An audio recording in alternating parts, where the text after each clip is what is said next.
ॐ अज्ञानतिमिरान्धस्य ज्ञानाञ्जनशलाकया चक्षुरोन्मीलितं येन तस्मै श्रीगुरुवे नमः। श्रीचैतन्यमनोभीष्टं स्थापितं येन भूतले स्वयं रूप पदामह्यं ददाति स्वपदान्तिकम्। नमो विष्णुपादाय कृष्णप्रेष्ठाय भूतले श्रीमते भक्तिवेदान्त स्वामिनिति नामिने। नमस्ते सरस्वते देवे गौरवाणी प्रचारिणे निर्विशेष शून्यवादी पाश्चात्य देशतारिणे। जय श्री कृष्ण चैतन्य प्रभु नित्यानंद श्री अद्वैत गदाधर श्रीवासादि गौर भक्तवृंद।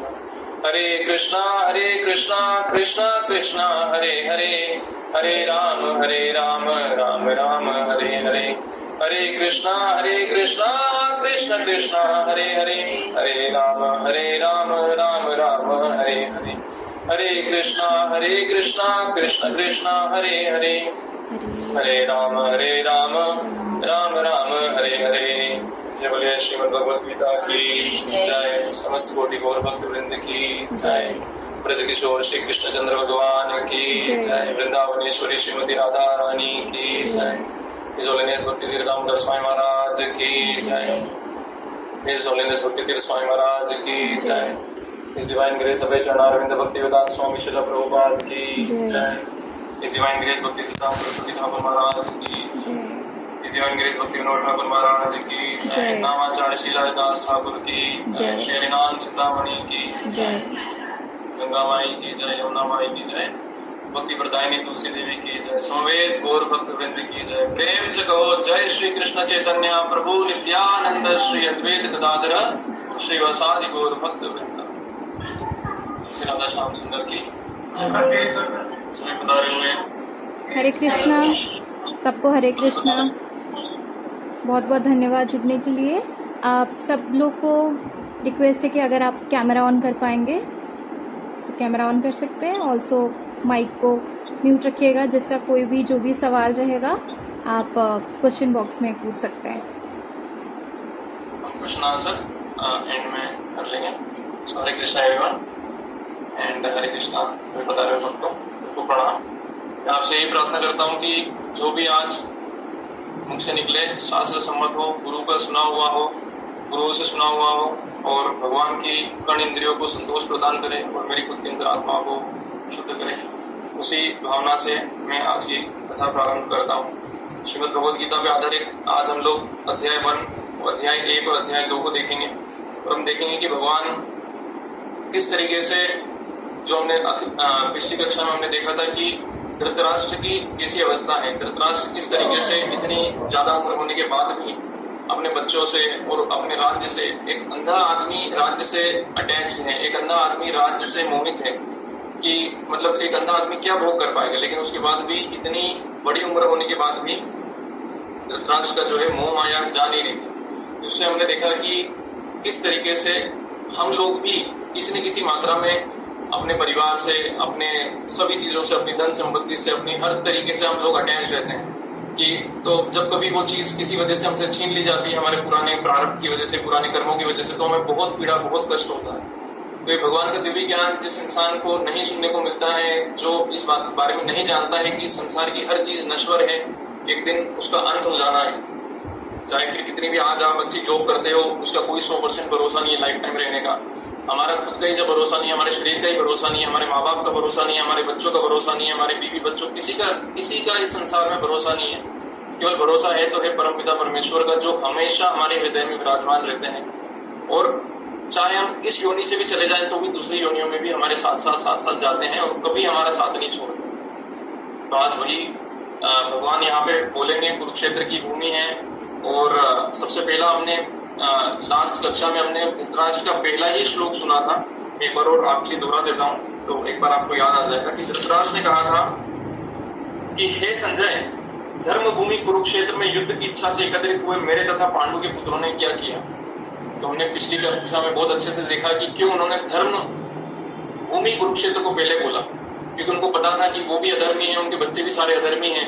तो किस तरीके से वो लोग कमजोर पड़ सकते हैं, क्योंकि धर्म भूमि में जाके जो है ये युद्ध सब कुछ हो रहा है।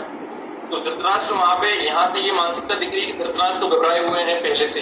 फिर हमने ये भी देखा था, अर्जुन की पूरी कहानी देखी थी कि किस तरह अकेला अर्जुन पूरी कौरव सेना को भगाने में काबिल था। और जो विराट में जो युद्ध हुआ, मत्स्य देश में जो युद्ध हुआ, उसमें अर्जुन ने अकेले ने पूरी कौरव सेना को भगा दिया। तो आज हम उससे आगे देखने वाले हैं कि अब आगे भगवद गीता में क्या होता है। जब जो संजय है, संजय कौन है? भगवान व्यास देव के शिष्य हैं जिनको दिव्य दृष्टि मिली हुई है। जो क्या चल रहा है कुरुक्षेत्र की भूमि में, यहाँ पे बता रहे हैं। किनको बता रहे हैं? धृतराष्ट्र को बता रहे हैं। ये कहाँ बैठे हैं? ये हस्तिनापुर में बैठे हुए हैं और उन्हीं के कमरे में संजय भी हैं। लेकिन क्योंकि संजय भगवान के शिष्य हैं तो उनको दिव्य ज्ञान यहाँ पे बैठे बैठे भी, जैसे हम ब्रॉडकास्टिंग वगैरह करते हैं कहीं से, जैसे सीसीटीवी कैमरा होता है, कहीं दूर बैठ के भी हम लोग उसको देख सकते हैं क्या हो रहा है। तो उस तरीके से संजय पूरा समझाते हैं कि क्या वहां पे चल रहा है। और अब यहाँ पे हम लोग देखेंगे कि हमने यहाँ पे जो मेन कैरेक्टर्स हैं जो स्टार्ट हो रहे हैं, ये धृतराष्ट्र के द्वारा बोली गई अकेला श्लोक था। इसलिए हमने पूरी ऑलमोस्ट एक क्लास इस पे डेडिकेट की कि क्या धृतराष्ट्र की मानसिकता है, किस तरीके से धृतराष्ट्र एक अलग इंसान है और अर्जुन एक अलग इंसान है। दोनों भगवत गीता सुन रहे हैं, लेकिन एक का तो पूरा परिवर्तन हो गया। भगवत गीता के अंत में जाते जाते 45 मिनट के अंदर अर्जुन का पूरा हृदय परिवर्तन हो गया। लेकिन वही धृतराष्ट्र भगवत गीता, वो भी एक प्रामाणिक सोर्स, एक प्रामाणिक पर्सन से सुनने के बाद भी उनका हृदय परिवर्तन नहीं हुआ, क्योंकि संजय तो प्रामाणिक थे, खुद शिला व्यासदेव के शिष्य थे। तो हम ये देखेंगे कि धृतराष्ट्र का तो हमने स्वभाव देख लिया। अब हम थोड़ा सा उनके पुत्र दुर्योधन, जो उनके सुपुत्र हैं या कुपुत्र हैं, जो भी हैं, तो उनका हम स्वभाव देखते हैं कि उनका स्वभाव क्या है। ठीक है, तो जैसे ही संजय को लगा कि मेरे जो राजा हैं धृतराष्ट्र, ये घबरा रहे हैं थोड़ा सा अपने पुत्रों के बारे में, क्या होगा, क्या हो रहा है वहां पे युद्ध भूमि में, क्या हुआ, क्योंकि ये जो भगवत गीता सुन रहे हैं, इनको भगवत गीता में कोई इंटरेस्ट नहीं, इनको बस ये जानना है कि युद्ध भूमि में क्या हुआ। धृतराष्ट्र की मानसिकता बिल्कुल भी ये नहीं है कि भगवान क्या उपदेश दे रहे हैं और क्या अच्छा है क्या बुरा है, उससे कोई मतलब नहीं है। धृतराष्ट्र केवल एक चीज जानना चाहते हैं कि वहां पे क्या हुआ, कि बस मेरे बच्चे जीते कि नहीं जीते। उनको डर तो था ही सही कि भाई जो है पांडव लोग बहुत शक्तिशाली हैं, अर्जुन भी जब इतना शक्तिशाली है, फिर उसके साथ में भीम है और सब लोग हैं, तो बहुत कम चांस है, लेकिन फिर भी चलो। तो देखिए, इतनी विपरीत परिस्थिति होने के बाद भी अटैचमेंट, जो उसका मोह माया है, वो छूट नहीं रही है। जबकि जब पिता होने के नाते देख रहा है कि मेरे बच्चे हार भी सकते और मर भी सकते हैं, पर वो जो मोह माया है, जैसे हम बहुत बार सुनने को मिलता है कि परिवार वालों के बीच में लड़ाई झगड़ा हो गया, जबकि उनको पता है कि सामने वाला इंसान इतना गुस्सेल है कि मर्डर भी कर सकता है, फिर भी परिवार वाले मानते नहीं है। आखिरी दम तक, आखिरी सांस तक लड़ना झगड़ना छोड़ते नहीं है, अपनी मोह माया से जो है वो छोड़ते नहीं है अपना। क्यों नहीं छोड़ते? धृतराष्ट्र की मानसिकता बन जाती है इंसान की। धृतराष्ट्र जिस तरीके से इतनी बूढ़ी उम्र में भी, इंसान अंधा होने के बावजूद भी उसके पास सब कुछ था, लेकिन वो बस उसको छोड़ना नहीं चाहता। पांडवों ने क्या मांगा था? खाली 5 गांव मांगे थे कि आप कुछ नहीं तो खाली 5 गांव दे दो, क्योंकि हम लोग क्षत्रिय हैं, थोड़ा हमको क्षत्रिय जो है राज करके ही खाएंगे, हम भीख मांग के तो खाएंगे ही नहीं।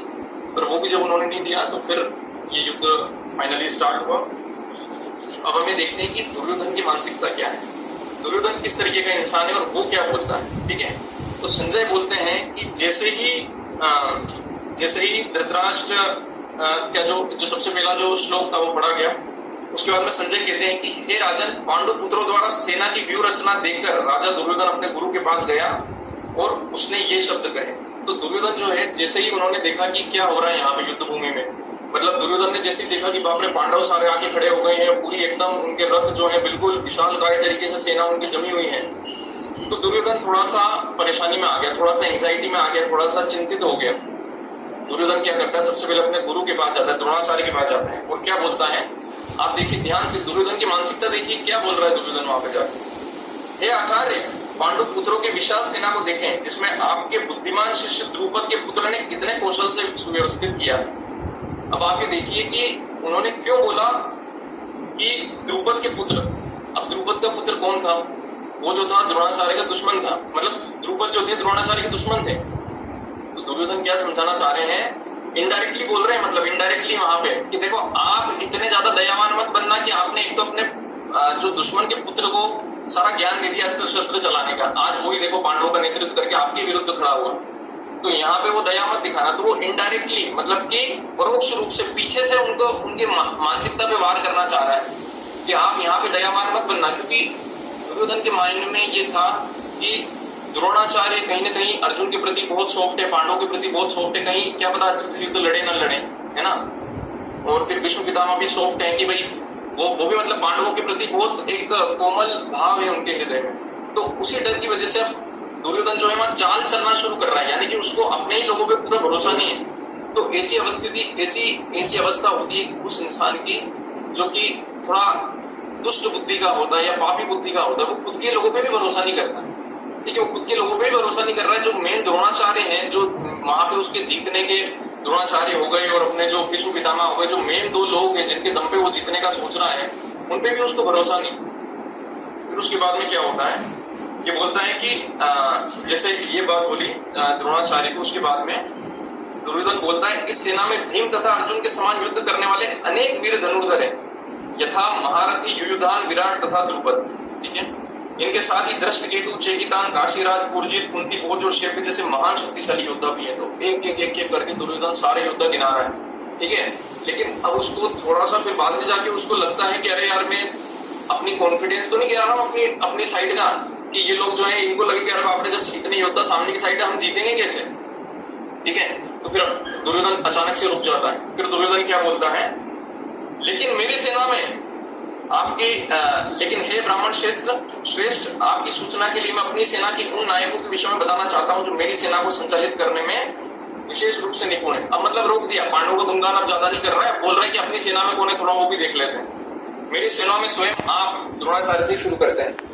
भीष्म, कर्ण, कृपाचार्य, अश्वत्थामा, विकर्ण तथा सोमदत्त का पुत्र भूरिश्रवा आदि हैं जो युद्ध में सदैव विजयी रहे हैं। ठीक है, सबका नाम ले लेके और सबको मतलब वो थोड़ा कि हाँ कॉन्फिडेंस आ जाएगा, बोल के हाँ भाई हमारे को भी योग किया। ठीक है, तो उस तरीके से जो है फिर दुर्योधन बोलता है ऐसे अन्य अनेक वीर भी हैं जो मेरे लिए अपना जीवन त्याग करने के लिए उद्यत है।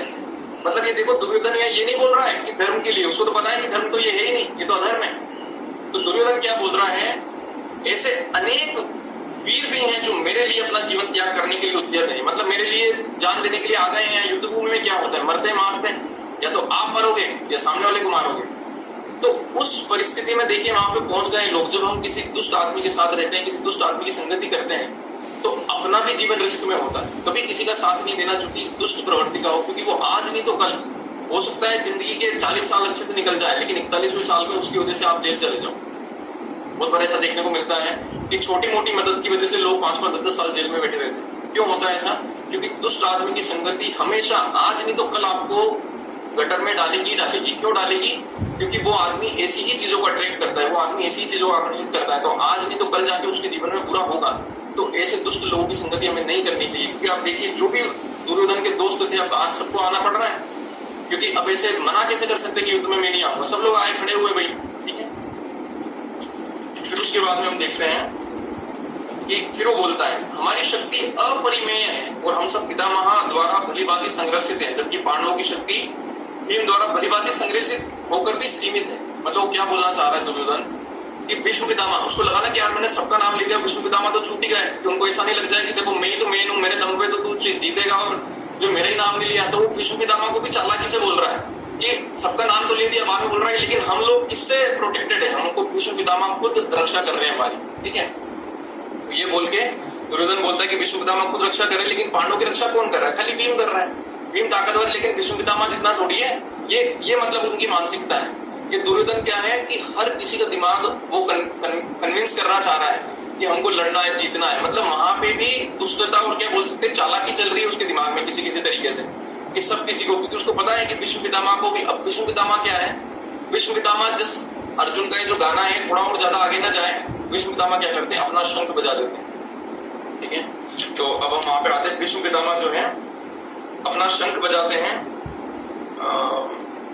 यस, और वो किस लिए बजाते हैं अपना शंख? ये दुर्योधन जो है ये अपनी कूटनीति अब यहाँ पे बंद कर दे फाइनली। अब लड़ने के लिए तो बुला ही लिया है, तो चलो अब युद्ध शुरू करेंगे। तो भीष्म पितामह सबसे पहले शंख बजाते हैं। ठीक है, जैसे ही भीष्म पितामह शंख बजाते हैं तो एकदम मतलब जो दुर्योधन है एकदम हर्षोल्लासित हो जाता है, खुश हो जाता है कि हाँ चलो पितामह ने मतलब मेरे बिना बोले शंख बजा दिया, अब शुरू हो रहा है, युद्ध शुरू होने जा रहा है। शंख का मतलब होता है कि अब युद्ध शुरू होने जा रहा है। ठीक है, तो अब हम यहाँ से पढ़ना शुरू करते हैं। तो ठीक है, तो तब कुरुवंश के वयोवृद्ध परम प्रतापी एवं वृद्ध पितामह ने सिंह गर्जना की सी ध्वनि करने वाले अपने शंख को उच्च स्वर से बजाया, जिससे दुर्योधन को हर्ष हुआ। ठीक है, फिर उसके बाद में तत्पश्चात शंख नगाड़े बिगुल तुरही तथा सिंह सहसा एक साथ बज उठे और संवेद स्वर अत्यंत कोलाहलपूर्ण था। मतलब एक साथ फिर जैसे एक का शंख बजा, फिर एक साथ नगाड़े वगैरह जो सब कुछ बजने लगे साथ में कि भाई अब युद्ध बस शुरू ही होने के कगार पे, अब युद्ध बस शुरू होने वाला है। ठीक है, तभी अब होती है हमारे हीरो की एंट्री। कौन है हमारे हीरो, अब हम उनको देखेंगे। दूसरी ओर से श्वेत घोड़ों यानी सफेद घोड़ों द्वारा खींचे जाने वाले विशाल रथ पर आसीन कृष्ण तथा अर्जुन ने अपने अपने दिव्य शंख बजाए। देखो, युद्ध पांडवों के बीच में है। भगवान तो क्या है, सारथी बन के आए हुए हैं। भगवान कृष्ण सारथी बन के आए हुए हैं। अर्जुन से पहले नाम लिया गया, किनका नाम लिया गया, भगवान कृष्ण का नाम लिया गया। और भगवान कृष्ण ने ही अपना शंख जो है पांचजन्य पहले बजाया। क्यों बजाया, सबसे पहले पांडवों की साइड से भगवान कृष्ण अपना शंख बजाते हैं। क्यों बजाते हैं, जबकि सारथी युद्ध में सारथी कभी शंख नहीं बजाते। सारथी का काम क्या है, उसका तो काम है घोड़ों को वो ले जाना। लेकिन भगवान ये दिखा रहे हैं कि मैं भी योद्धा हूं, केवल अपने भक्त के लिए यहाँ पे रथ चलाने वाला ड्राइवर बना हुआ हूँ या सारथी बना हुआ हूँ, लेकिन मैं भी योद्धा से कोई कम नहीं। तो उनके शंख बजाने के बाद में पांडव भी सारे अपना, सभी पांडव अपना शंख बजाते हैं, फिर उनके साथ वाले सभी लोग शंख बजाते हैं और सब कुछ मतलब एकदम इनके शंख की ध्वनि ऐसा इसमें आता है कि जो इनके शंख की ध्वनि इतनी ज्यादा तीव्र और इतनी ज्यादा डराने वाली होती है कि पूरी कौरव सेना कांप जाती है हृदय में। पूरी कौरव सेना के हृदय कांप जाते हैं इनकी ध्वनि से, क्योंकि भगवान कृष्ण स्वयं ने बजाया और सारे पांडवों ने बजाया और भीम ने बजाया। भीम के तो शंख का नाम ही पौंड्रक, बहुत ज्यादा डरावना शंख। जिस तरीके से वो बजाते हैं सब लोग कांप जाते हैं, पूरी कौरव सेना कांप जाती है। पहले एक तो डरे हुए थे। तो अब हम यहाँ क्या देख रहे हैं, जैसे होता है ना कि कभी हम क्रिकेट का मैच मतलब देख रहे होते हैं, कभी हम या वो कर रहे होते हैं, तो मैच चालू होने से पहले थोड़ा सा एक एटीट्यूड का गेम होता है कि मतलब सामने वाले को डराने का, यहाँ देख लेंगे तेरे को। इंटरव्यू वगैरह में वो लोग जैसे उससे पहले जो होता है ना, वहां पे जाके इंटरव्यू देते तो उस समय बोलते कि अरे आज हम लोग सब रेडी हैं, आज तो इनके छक्के छुड़ा देंगे, ये वो सब ऐसी सारी चीजें बोली जाती है। ठीक है, तो वो क्यों बोलते हैं, सामने वाले का कॉन्फिडेंस डाउन करने के लिए, कि सामने वाला युद्ध से पहले ही थोड़ा घबरा जाए, युद्ध से पहले ही थोड़ा सोचने लग जाए कि यार ये तो बहुत डरावने है। तो यहाँ देखा जाए तो 2 पॉइंट पांडवों को मिल चुके हैं, कौरवों को एक भी पॉइंट नहीं मिला। क्या पॉइंट मिला सबसे पहला पांडवों को, कि पहली चीज तो दुर्योधन डर रहा है, शुरू होने से पहले ही डर रहा है, क्योंकि वो द्रोणाचार्य के पास जाके ऐसी बातें कर रहा है, कूटनीति की बातें कर रहा है। दूसरा पॉइंट क्या मिला, जैसे इन्होंने शंख बजाए कांप गए, पूरी कौरव सेना कांप गई। तो अब जो 2 पॉइंट हो गए, अब हम देखते हैं कि ऑलरेडी जो टीम ऑलरेडी अच्छा स्कोर कर ले कि हाँ भाई हम लोग अब जीतने वाले हैं, आते छक्का मार दे, उनका कॉन्फिडेंस तो स्काई पे होना चाहिए, मतलब एकदम आसमान छूना चाहिए। लेकिन अब हम देखेंगे क्या होता है कि जब पांडवों की सेना ऑलरेडी कॉन्फिडेंस में सब कुछ है और अच्छे उस पर स्टार्ट हुआ उनका, लेकिन अब क्या होता है। ठीक है, तो अब हम देखते हैं कि अर्जुन भगवान को क्या बोलते हैं।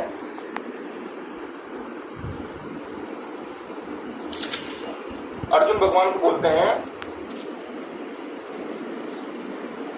हे अच्युत, कृपा करके मेरा रथ दोनों सेनाओं के बीच में ले चले, जिससे मैं यहाँ उपस्थित युद्ध की अभिलाषा रखने वालों को और शस्त्रों की इस महान परीक्षा में जिनसे मुझे संघर्ष करना है उन्हें देख सकूं। मैं देख तो लोग कौन लड़ने आए हैं मेरे से। ठीक है, तो वो करने के लिए, ये हमने पिछली बार भी बोला था, आज हम थोड़ा रिकैप जल्दी कर लेंगे। वो जाके बता रहे हैं कि वहां जाके बीच में जाके खड़ा करो मेरा रथ, भगवान को बोलते हैं। ठीक है, कौन बोलते हैं, अर्जुन भगवान को बोलते हैं। अब भगवान वो बोलते हैं मुझे उन लोगों को देखने दीजिए जो यहाँ पर धृतराष्ट्र के दुर्बुद्धि पुत्र दुर्योधन को प्रसन्न करने की इच्छा से लड़ने के लिए आए हुए हैं। तो संजय फिर कहते हैं धृतराष्ट्र को कि हे भरतवंशी, अर्जुन द्वारा इस प्रकार संबोधित किए जाने पर भगवान कृष्ण ने दोनों दलों के बीच में उस उत्तम रथ को लाकर खड़ा कर दिया। ठीक है, रथ को लाकर खड़ा कर दिया, सफेद घोड़ों का रथ। अब आप इमेजिन कर सकते हो, अब आप कल्पना कर सकते हो कि इस साइड कौरव आर्मी है, कौरव की सेना है, उस साइड पांडवों की सेना है, और बीच में रथ खड़ा हुआ है। किनका रथ खड़ा हुआ है, भगवान का रथ खड़ा हुआ है, जिसमें अर्जुन और भगवान दोनों विराजमान है। ठीक है, यहाँ पे फिर क्या होता है कि दुर्योधन क्या देखते हैं, दुर्योधन देखते हैं भीष्म, द्रोण तथा विश्व भर के अन्य समस्त राजाओं के सामने भगवान ने कहा कि हे पार्थ, यहाँ पर एकत्रित हुए सारे कुरुओं को देखो। ठीक है, ये लाइन कौन बोल रहे हैं, ध्यान से सुनना, ये लाइन कौन बोल रहे हैं, संजय बता रहे धृतराष्ट्र को। ठीक है, संजय बता रहे धृतराष्ट्र को कि भगवान ने ऐसा बोला। ठीक है, कि भगवान ने क्या बोला कि भीष्म, द्रोण तथा विश्व भर के अन्य समस्त राजाओं के सामने भगवान ने कहा कि हे पार्थ, यहाँ पर एकत्र हुए सारे कुरुओं को देखो, देखो इन सारे कौरवों को। ठीक है, उसके बाद में अर्जुन ने वहां पर दोनों पक्षों की सेनाओं के मध्य में अपने चाचा ताऊओं, पितामहों, गुरुओं, मामाओं, भाइयों, पुत्रों, पौत्रों, मित्रों, ससुरों और शुभ चिंतकों को भी देखा। अब अर्जुन ने तो सबको देख लिया वहां पे कि भाई ये सब लोग आ गए हैं और अब युद्ध शुरू होने वाला है। जब कुंती पुत्र अर्जुन ने मित्रों तथा संबंधियों की विभिन्न श्रेणियों को देखा तो वो करुणा से अभिभूत हो गया और इस प्रकार बोला। करुणा मतलब कि दया आ गई, और एक वो आ गई कि मतलब मैं किनसे युद्ध लड़ने जा रहा हूं। तो क्या बोला अर्जुन ने, क्या बोला? आज ये जो हम सुनने वाले हैं ये बहुत बहुत इंपॉर्टेंट सेक्शन है हमारे समझने के लिए कि एक भक्त किस तरीके से सोचता है। एक भक्त किस तरीके से सोचता है, जिन्होंने ऑलरेडी आधी छक्का मार दिया, पिच पे आधी छक्का मार दिया, उसके बाद में भी वो खुद जाके ये सोच रहा है कि यार सामने वाली से मैं क्यों लड़ रहा हूं इन लोगों से। अब क्या बोलेगा अर्जुन आगे हम वो देखते हैं। अर्जुन ने कहा, हे कृष्ण, इस प्रकार युद्ध की इच्छा रखने वाले अपने मित्रों तथा संबंधियों को अपने समक्ष मतलब मेरे सामने उपस्थित देखकर मेरे शरीर के अंग कांप रहे हैं और मेरा मुख सूखा जा रहा है। तो अर्जुन ने ये डर के नहीं बोला। अर्जुन तो अकेला कौरवों को भगाने में जब सक्षम है तो डर के क्यों बोलेगा? डरने की क्या जरूरत है अर्जुन को? कोई डर से नहीं बोला। किससे बोला? करुणा से बोला। तो भगवत गीता में भी ये शब्द आता है कि करुणा से बोला। किसने बोला? करुणा मतलब दया से बोला कि मैं क्या करने आया हूं यहाँ पे, मैं इन सबको मारने आया हूं इन सबके साथ। ठीक है, कि ये राज्य के चक्कर में ये सब लड़ाई झगड़ा जो हो रहा है हमारे परिवार के बीच में। फिर वो क्या बोलते हैं आगे, मेरा सारा शरीर कांप रहा है, मेरे रोंगटे खड़े हो रहे हैं, मेरा गांडीव धनुष मेरे हाथ से सरक रहा है और मेरी त्वचा जल रही है। भगवान को बोल रहे हैं अर्जुन अपनी स्थिति, मैं यहाँ अब और खड़ा रहने में असमर्थ हूँ, मैं अपने आप को भूल रहा हूँ और मेरा सिर चकरा रहा है। कृष्ण, मुझे तो केवल अमंगल के ही कारण दिख रहे हैं। अमंगल मतलब कि बेकार चीजें, मतलब कि सब कुछ अशुभ होने वाला है ऐसा ही मुझे दिखने को मिल रहा है कि तो बस थोड़ा अशुभ ही अशुभ होने वाला है, कुछ अच्छा तो होने नहीं वाला है। एक कृष्ण, इस युद्ध में मैं अपने ही स्वजनों का वध करके न तो मुझे कोई अच्छाई दिखती है और न मैं उससे किसी प्रकार की विजय, राज्य, सुख की इच्छा रखता हूँ कि मतलब मुझे क्या मिल जाएगा, अपने लोगों का वध करके कुछ नहीं मिलने वाला। ठीक है, फिर अर्जुन जो है और भी ज्यादा ऐसे तर्क वितर्क करने लगते हैं भगवान के साथ में। मतलब अर्जुन ऐसे दिखाते हैं कि मैंने जो भी आज तक सुना है मेरे गुरुओं से और मतलब कि फिर अर्जुन क्या बोलते, देखो हे गोविंद, हमें राज्य सुख अथवा इस जीवन से क्या लाभ, क्योंकि जिन सारे लोगों के लिए हम उन्हें चाहते वे ही इस युद्ध भूमि में खड़े हैं। हे मधुसूदन, जब गुरुजन, पितृगण, पुत्रगण, पितामह, मामा, ससुर, पुत्रगण, साले तथा अन्य सारे संबंधी अपना धन एवं प्राण देने के लिए तत्पर हैं और मेरे समक्ष खड़े हैं, तो फिर मैं इन सबको क्यों मारना चाहूंगा? भले वे मुझे क्यों न मार डाले हैं जीवों के पालक, मैं इन सबों से लड़ने के लिए तैयार नहीं हूँ। भले ही बदले में मुझे तीनों लोग क्यों न मिलते हों, इस पृथ्वी की तो बात ही छोड़ दो, भला धृतराष्ट्र के पुत्रों को मारकर हमें कौन सी प्रसन्नता मिलेगी? सामने वाले मारने के लिए आए हैं और अर्जुन क्योंकि भगवान का परम भक्त है, उसका हृदय करुणा से अभिभूत हो रहा है कि क्यों हम इनसे लड़े, क्यों इनको मारे, है ना। आज हम अगर इनसे जीत भी जाते तो ये लोग मर भी जाएंगे तो अपने ही तो लोग सब मर जाएंगे, क्या क्या मिल जाएगा हमको। ठीक है, फिर आगे वो क्या बोलते हैं, यदि हम इसे आतताइयों का वध करते हैं, आतताई मतलब कि पाप करने वालों का वध करते हैं, तो हम पर पाप चढ़ेगा। अब अर्जुन जो बात बोल रहे हैं बहुत ध्यान से सुनने की बात है कि क्या क्या अर्जुन कारण दे रहा है युद्ध न करने के, और ऐसे कारण हम भी जीवन में बहुत बार अपने आप को देते हैं जब हम गलत जगह पे करुणा, गलत जगह पे दया दिखाते हैं। यहाँ पे हमने क्या देखा कि शुरुआत हुई दया दिखाने से, ठीक है, बट दया जो है ना, जब तक आपके पास में सही ज्ञान नहीं है, जब तक आपका दिव्य ज्ञान प्रकाशित नहीं है, जब आपके पास कोई गुरु नहीं है, गलत जगह दया दिखाना भी भारी पड़ जाता है। बहुत सी बार लोग गलत जगह दया दिखाने की वजह से अपना सर्वस्व खो देते हैं, अपनी जान भी खो देते हैं, अपना सब कुछ गवा देते हैं। गलत जगह दया दिखाने से सही नहीं होगा। जैसे कि कोई आदमी को चोरी करके भाग रहा है और आप उसको अपने घर में दया दिखा दो कि अरे अरे बेचारा देखो पुलिस पकड़ लेगी, मारेगी, इसको आज अपने घर में छिप जा, तो क्या वो सही बात होगी? तो नहीं होगी। तो यहाँ भी तो अधर्मी लोग हैं, अधर्मी लोगों पे दया दिखाने से क्या मिलेगा? चाहे भले अपने परिवार के हो, हमने पहले भी डिस्कस किया था कि चाहे एक जज का पुत्र, वो भले उसका स्वयं का पुत्र हो, लेकिन अगर उसने कोई घिनौना अपराध किया है तो जज को उसको समान रूप से सजा देनी पड़ेगी। तो दया जो होती है, उसका जो दया को हमको कहाँ लगाना चाहिए वो भी हमको पता कब चलेगा, जब हम भगवान का शास्त्र का अध्ययन करेंगे तो समझ में आएगा कि दया कहाँ पे लगानी है। और बहुत सी बार तो शास्त्र पढ़ने के बाद भी इंसान को कंफ्यूजन रहता है, तो उसको गुरु के पास जाना चाहिए या भगवान के जो सीनियर या जो बोल सकते हैं वरिष्ठ भक्त है उनके पास जाके पूछना चाहिए कि मैं ऐसी परिस्थिति में क्या करूं, मैं इसकी मदद करूं कि नहीं करूं, क्योंकि एक अधर्मी है, मुझे इसकी मदद करनी चाहिए, इसकी मदद नहीं करनी चाहिए। ठीक है, तो अब अर्जुन जो बोल रहे हैं वो क्या बोल रहे हैं, यदि हम ऐसे आतताइयों को वध करते हैं तो हम पर पाप चढ़ेगा, अतः यह उचित नहीं होगा कि हम धृतराष्ट्र के पुत्रों तथा उनके मित्रों का वध करें। हे लक्ष्मीपति कृष्ण, इससे हमें क्या लाभ होगा और अपने ही कुटुंबियों को मारकर हम किस प्रकार सुखी हो सकते हैं?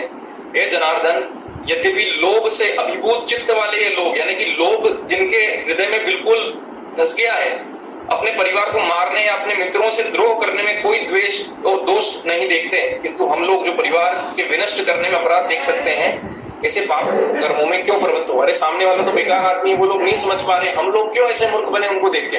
हम लोग क्यों अपने ही लोगों से वो करते हैं। अब देखो यहाँ जो एक बात आती है अर्जुन फिर अगला तर्क वितर्क क्या देते हैं। पहला तो बोल रहे कि पाप लगेगा इनको मारने से, ठीक है।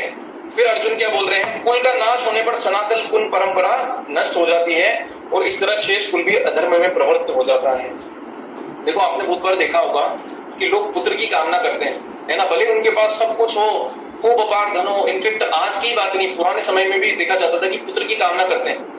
क्यों पुत्र की कामना करते हैं लोग? क्योंकि हम ये बात जो है आजकल बहुत सारे लोग, जैसे हम वेस्टर्न सोसाइटी को फॉलो करते हैं, अमेरिका को और मतलब फॉरेन लैंड्स को फॉलो करते हैं, विदेशों को फॉलो करते हैं कि वहां लोग तो ऐसा कुछ नहीं करते हैं। लेकिन ये हमारे बहुत जानने की जरूरत है कि पितृ क्या होते हैं। पितृ जो होते हैं ना, हमारे जो परदादा जो इस खानदान में पैदा हुए हैं वो कौन है, और जो कुल का नाश करना कितना रिस्की होता है और क्यों इंसान पुत्र की कामना करते हैं, ठीक है। क्या होता है कि जो हमारे परिवार के जो ऐसे पूर्वज हुए जिन्होंने की बहुत मेहनत करके इस परिवार के लिए धन इकट्ठा किया, बहुत जी जान लगा के परिवार के लिए धन इकट्ठा किया, और जिसकी वजह से परिवार आज चल रहा है, ये कुल चल रहा है। हो सकता है वो हमसे 300 साल पहले पैदा हुए, लेकिन उनके धन की ही वजह से आज हमारी वृद्धि हुई, आज हम यहाँ तक पहुंचे, ठीक है। मतलब कुछ ना कुछ उन्होंने हम पे एहसान किया। अब वो लोग क्या होता है, अगर वो पुण्यवान लोग होते हैं तो वो कहाँ चले जाते हैं, वो जाते हैं पितृलोक में। पितृलोक जो होता है, पितृलोक डेडिकेटेड या बोल सकते हैं पितृलोक अलग से बना हुआ एक ऐसा लोक है जो स्वर्ग के समान ही वहां पे आनंद वगैरह सब कुछ होता है।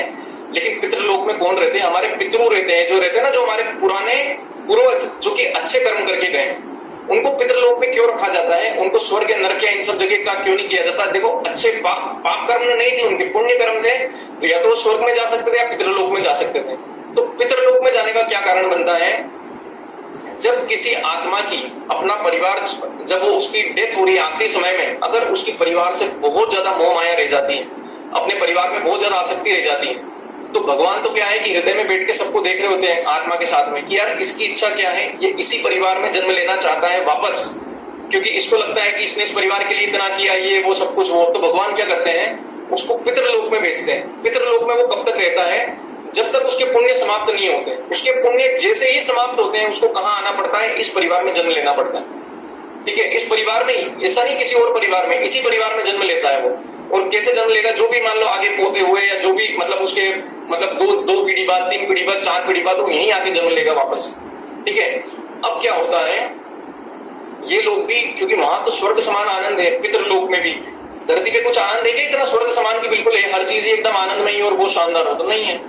तो पितृलोक में बैठा बैठा ये आत्मा जो होती है, ये क्या सोच रही होती है कि यहाँ से लोग जो है ये सब करते रहे, जो हम ये करते हैं ना ऑब्लेशन जिनको बोलते हैं, जो हम धूप ध्यान बोलते हैं कि हम साल में 2 बार धूप ध्यान करते हैं पूर्वजों का, और ये सब कुछ हम सब करते हैं। ये धूप ध्यान करने का सही मतलब क्या है और किस तरीके से करना चाहिए, बहुत कम लोग जानते हैं। हमारे हिंदुओं में सब लोग समझते तो हैं, जानते भी है कि क्या है, लेकिन पूरा उसका साइंस नहीं जानते। उसके पीछे की साइंस क्या होती है, उसके पीछे की साइंस ये होती है कि जब हम लोग पहले भगवान को प्रसाद चढ़ाएं, कभी भी धूप ध्यान में डायरेक्टली ऐसा नहीं कि उन पूर्वजों को खिलाया जाता है, नहीं, पहले भगवान को हमको प्रसाद चढ़ाना होता है। भगवान को प्रसाद अर्पण करने के बाद में, मतलब भगवान को जब हम भोग लगाएंगे तो प्रसाद बन जाएगा।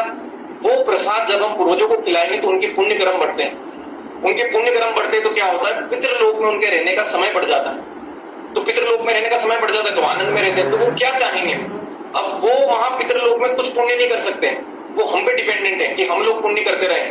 हम पुण्य करते रहेंगे तो वो लोग पितृलोक में बैठे रहेंगे, है ना, मतलब आनंद उठाते रहेंगे।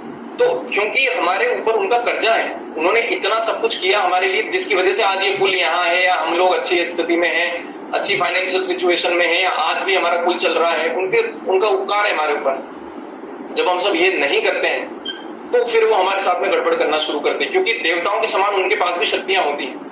फिर वो परेशान भी कर सकते हैं हमको, फिर वो कुछ भी कर सकते हैं, ठीक है। लेकिन जो कृष्ण भक्त हैं, जो इंसान कृष्ण भगवान की या विष्णु की भक्ति करता है, या जो भी मतलब विष्णु अवतार है, जो एक्चुअल में भगवान है, सभी की भक्ति करता है, उसको पितरों के प्रति भी कोई ऋण बचा नहीं रह जाता है। अगर वो भगवान की भक्ति सही तरीके से करता है और सही समझ के करता है तो उसके सारे ऋण, चाहे पितरों के हों, चाहे देवताओं के हों, चाहे किसी के भी हों, सारे ऋण अपने आप चूक जाते हैं। और जो इंसान नहीं कर रहा है उसको ये सारे अकेले एक एक करके चुकाने पड़ेंगे। अगर उसने नहीं चुकाए तो पितर उस पर क्रोधित होकर उसको परिवार में दुख भी दे सकते, उसको जो है यहाँ पे मुसीबतें भी दे सकते, परिवार में लड़ाई झगड़े करवा सकते, बहुत कुछ करवा सकते। और सेकेंड चीज, बहुत सी बार हमारे परिवार के जो लोग होते हैं, ये सब जो हम लोग, जैसे किसी की अधूरी मौत हो गई, बहुत बुरी बीमारी से मर गया, लेकिन जो है अधूरी मौत हो गई, उसकी मौत लिखी नहीं थी, उसने खुद ने अपना शरीर खत्म करके और मर गया बीच में। हो सकता है कि आगे की यात्रा में न गया हो, कहीं दूसरा शरीर न मिला हो, तो अब वो क्या करेगा, वो भूत योनि या प्रेत योनि में फंस गया। अब जो आदमी प्रेत योनि में फंस गया, वो बेचारा दर दर भटकता है। क्यों भटकता है? भूखा प्यासा, उसका समय नहीं आया अभी। क्यों समय नहीं आया? किसी की अगर 80 साल या 90 साल की उम्र है और वो आदमी 50 साल की उम्र में ही मर गया, किस वजह से मर गया? या तो एक्सीडेंट हो गया, या किसी ने मार दिया, या कुछ भी ऐसा कुछ हो गया। लेकिन उसकी असली उम्र जो भगवान ने लिखी थी वो क्या थी? 80, 90, 100 साल जो भी थी। तो जो बचे हुए 40, 50 या 30 साल है, वो आत्मा भटकेगी यहीं पे, ठीक है। या हो सकता है किसी ने सुसाइड किया हो, मतलब आत्महत्या कर ली हो, तो वो आत्मा जितने साल उसको जीना था उतने साल तो जिएगी, उसके बाद में उसको पनिशमेंट के भी कुछ और साल यहाँ रहना पड़ेगा। बहुत सी बार सैकड़ों सालों तक आत्माएं फंसी रहती है धरती पे। क्यों फंसी रहती है? क्योंकि उन्होंने आत्महत्या कर ली। आत्महत्या सबसे बड़ा अपराध है इस संसार का। आत्महत्या से बड़ा कोई अपराध नहीं है। मतलब ऐसा तक बोला जाता है कि आपको कोई छलनी भी कर दे गोली मार मार के, तो भी आत्महत्या मत करना। Don't kill yourself. आत्महत्या कभी नहीं करनी चाहिए इंसान को। चाहे कितनी बुरी परिस्थिति आ जाए, कितनी बुरी हमारी स्थिति आ जाए, आत्महत्या कभी नहीं करनी चाहिए। चाहे हमको कितना दर्द हो, चाहे हमको कोढ़ की बीमारी हो जाए, चाहे हमको कुछ भी हो जाए, चाहे कितना ही पीड़ा हो, आत्महत्या सबसे बड़ा अपराध है। क्योंकि मनुष्य शरीर जो 84 लाख योनियों में भगवान ने 1 करोड़ और 25 लाख साल यानी कि 1.25 करोड़ साल के बाद में जो मनुष्य जीवन मिला है, उसको आप लोग बस थोड़ी सी मुसीबत में जाके और बस खत्म कर दोगे। मतलब हमारी राज चल रहा है, हमारी राज चल रहा है कि हम अपना मन आए तो हमने जन्म ले लिया और हमारा मन आए तो हमने शरीर खत्म कर दिया। बहुत ज्यादा भगवान उसका परिणाम हमको बुरा देते हैं और बहुत सालों तक हम लोग यहाँ भटकते रहते हैं। और क्या करते हैं फिर ये लोग जो भूत प्रेत होते हैं, इनको क्योंकि धूप लगती है, प्यास लगती है, इनको मतलब कुछ दिमाग नहीं चलता इनका, तो क्या करते हैं बड़े बड़े पेड़ों की छायाओं में जाके, इसलिए बोलते हैं ना कि सुनसान जगहों पे बड़े पेड़ों की छाया में नहीं जाना, क्योंकि ये क्या परेशान हो जाते हैं। क्योंकि सुनसान जगहों पे जाके बड़े पेड़ों में रहने लग जाते हैं, कोई खंडर घरों में रहने लग जाते हैं, ऐसी ऐसी जगहों पे रहने लग जाते हैं। तो क्यों रहने लग जाते हैं? परेशान हो जाते हैं वो, उनका शरीर भूख लग रही है, प्यास लग रही है, खा नहीं सक रहे, कुछ नहीं खा पा रहे। फिर क्या होता है, कुछ सालों बाद इन्हीं में से कुछ आत्माएं इतनी परेशान हो जाती हैं कि वो फिर दूसरे के शरीर में घुसने की कोशिश करने लगती है, उनके शरीर को कब्जा करने लगता है। ये सब कोई काल्पनिक बात नहीं है। हम लोग यहाँ जो बैठे हैं 90% लोग जानते होंगे, देखा भी होगा किसी को जिनके शरीर में कोई ना कोई ऐसे घुस चुका है, या कभी ऐसी मतलब हुई, मतलब वो बात हुई। हर जगह आपको बहुत उदाहरण से मिल जाएंगे। केवल इंडिया में ही नहीं कि भाई हम लोग हिंदू है तो हम लोग ये सब बातें करते, विदेशों में भी बहुत होते हैं। भूत प्रेत में सारे धर्मों में लिखा गया है, सब लोग मानते भी हैं कि ये सब होता है, और प्रैक्टिकल भी देख रखा है लोगों ने, कितनों ने अनुभव कर रखा है कि हाँ ये सारी चीजें होती हैं। तो ऐसी चीजें, ऐसे कर्म हमको जीवन में कभी नहीं करने चाहिए जो हमको ऐसी बुरी अवस्था में पहुंचा। और अगर कोई हमारे पास ऐसा हो जो ऐसी अवस्था में हो, तो उसको मना भी करना चाहिए कि तू चाहे जो कर ले, चाहे तू भूखा मर जा, लेकिन आत्महत्या कभी नहीं करना चाहिए, ठीक है। तो जब हम लोग ये जो ओब्लेशंस, या क्या बोलते हैं हिंदी में इसको, अपन जो पूर्वजों को जो देते हैं, जो हम लोग धूप ध्यान जो करते हैं, ये धूप ध्यान करने से इन भूत प्रेतों को भी खाना पहुंचता है। साल भर में 2 बार ही खाते हैं ये, लेकिन उस तरीके से थोड़ा इनको शांति मिलती है। लेकिन आप अगर वो भी नहीं कर रहे हो तो इनको बहुत ज्यादा ऐसे मतलब है ना, घबराहट सी होती है, भूखे मरते, प्यासे मरते। फिर ये क्या करते हैं, हमको आके परेशान भी कर सकते हैं, ये लोग भी आके हमको परेशान कर सकते हैं। तो इसलिए हमको क्या करना चाहिए, अगर आप लोग कृष्ण भक्त नहीं हो, आप लोग विष्णु भगवान की जो परम भगवान उनकी भक्ति नहीं कर रहे हो, तो फिर आपको क्या करना पड़ेगा, ये धूप ध्यान वगैरह नियमित रूप से और बिल्कुल बाकायदा तरीके से करने पड़ेंगे। अदरवाइज जो है आपको मतलब मुसीबतें आ सकती है, क्योंकि आपका कर्जा है, आप कर्जा नहीं दे रहे हो सकता है 2-3-4 बार वो आदमी खाली फोन करे, 5वीं बार वो आदमी खुद आ धमकेगा आपके गेट पे कि भाई कर्जा है दे, तो फिर आप कुछ नहीं कर पाओगे, ठीक है।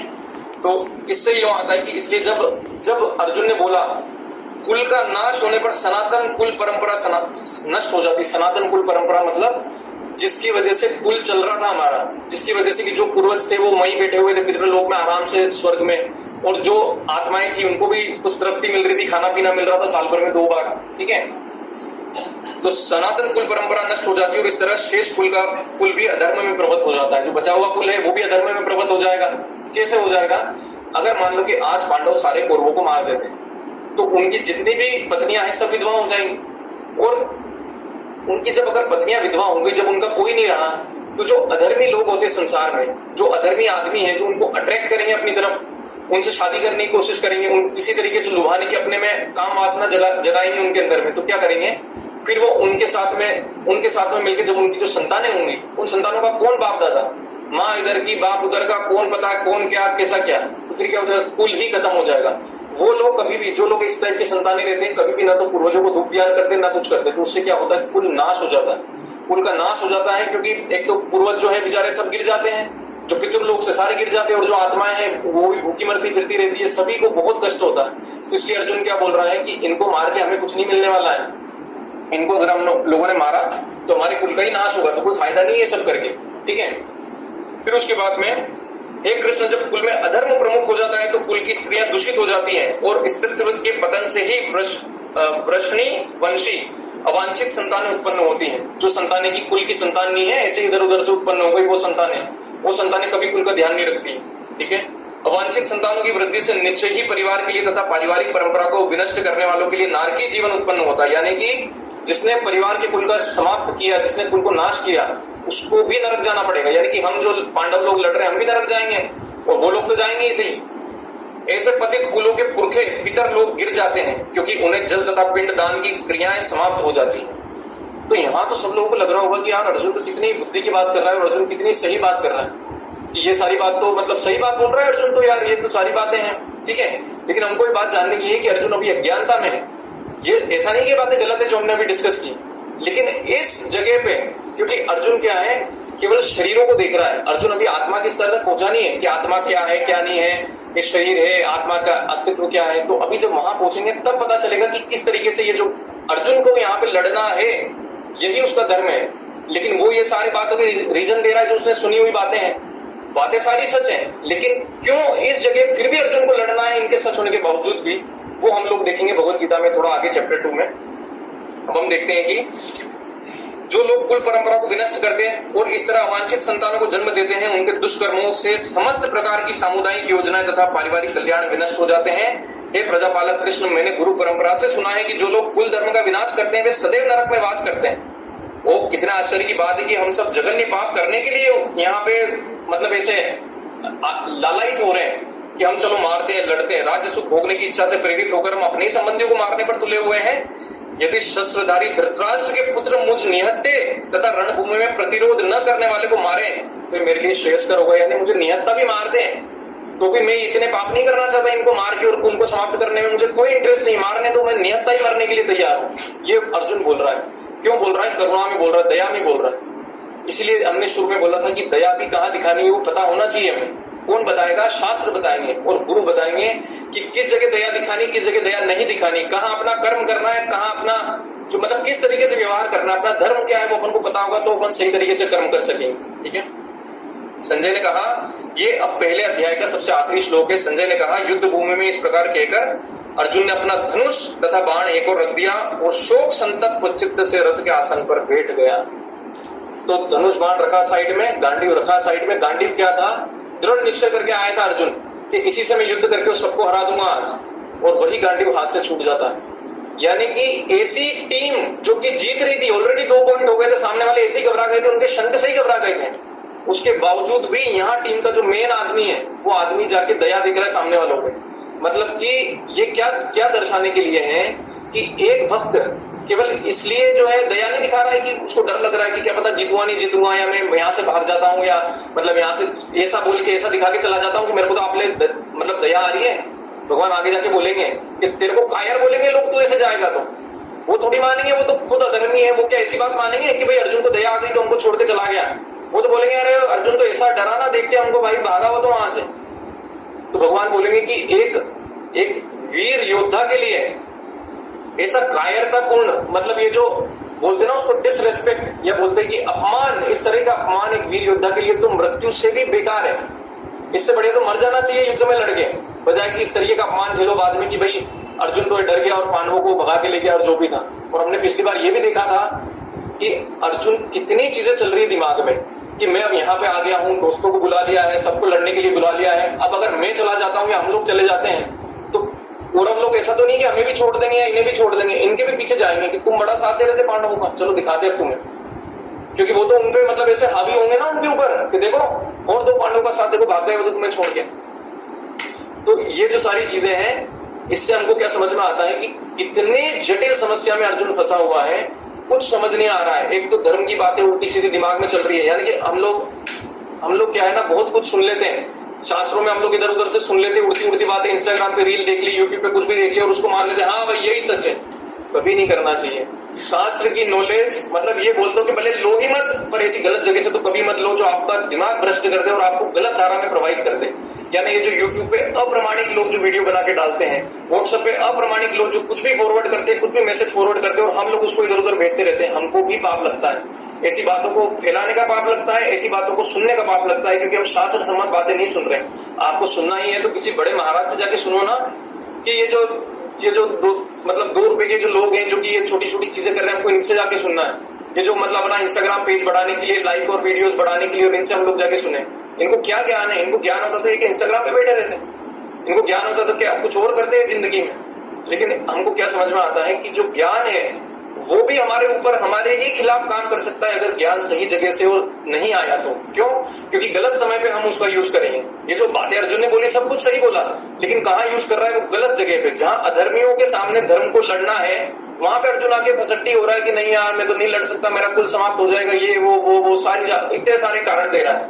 अब अध्याय 2 की शुरुआत होती है, बहुत इंपॉर्टेंट अध्याय, और आज हम एक ऐसा सत्य इसमें जानने वाले हैं।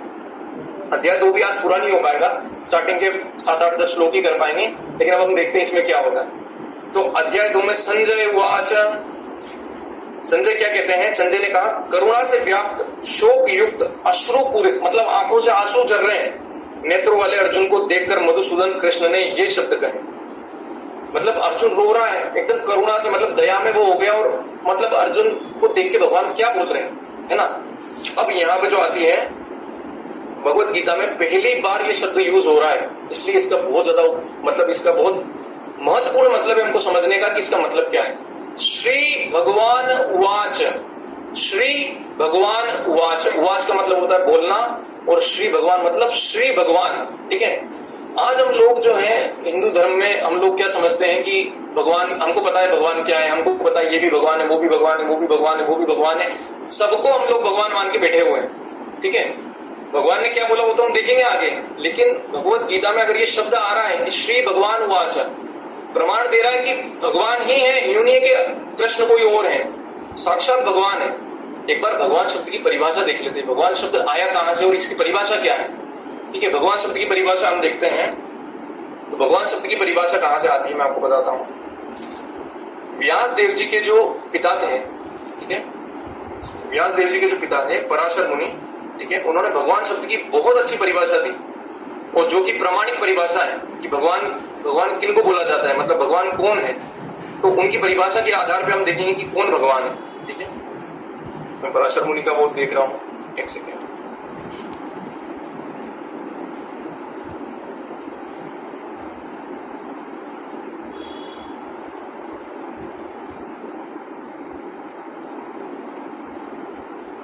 यस, तो भगवान पराशर मुनि मतलब भगवान व्यासदेव के जो पिता थे पराशर मुनि, ठीक है, पराशर मुनि क्या बोल रहे हैं कि भगवान की परिभाषा क्या दे रहे हैं। भगवान supreme personality of God head, English में बोला जाता है, हिंदी में बोला जाता है पूर्ण पुरुषोत्तम भगवान। पूर्ण पुरुषोत्तम भगवान मतलब उनसे ऊपर कोई भी नहीं है। पूर्ण पुरुषोत्तम बोला गया उनको, उनसे ऊपर कोई भी नहीं है, मतलब पूरे संसार में ही नहीं, पूरे ब्रह्मांड में ही नहीं, पूरे जगत में ही नहीं, सभी जगह, मतलब पूरा जो जितना भी इस संसार में कहीं पे भी एग्जिस्ट करता है या कहीं पे भी जो है व्याप्त है, उसमें उनसे ऊपर कोई नहीं।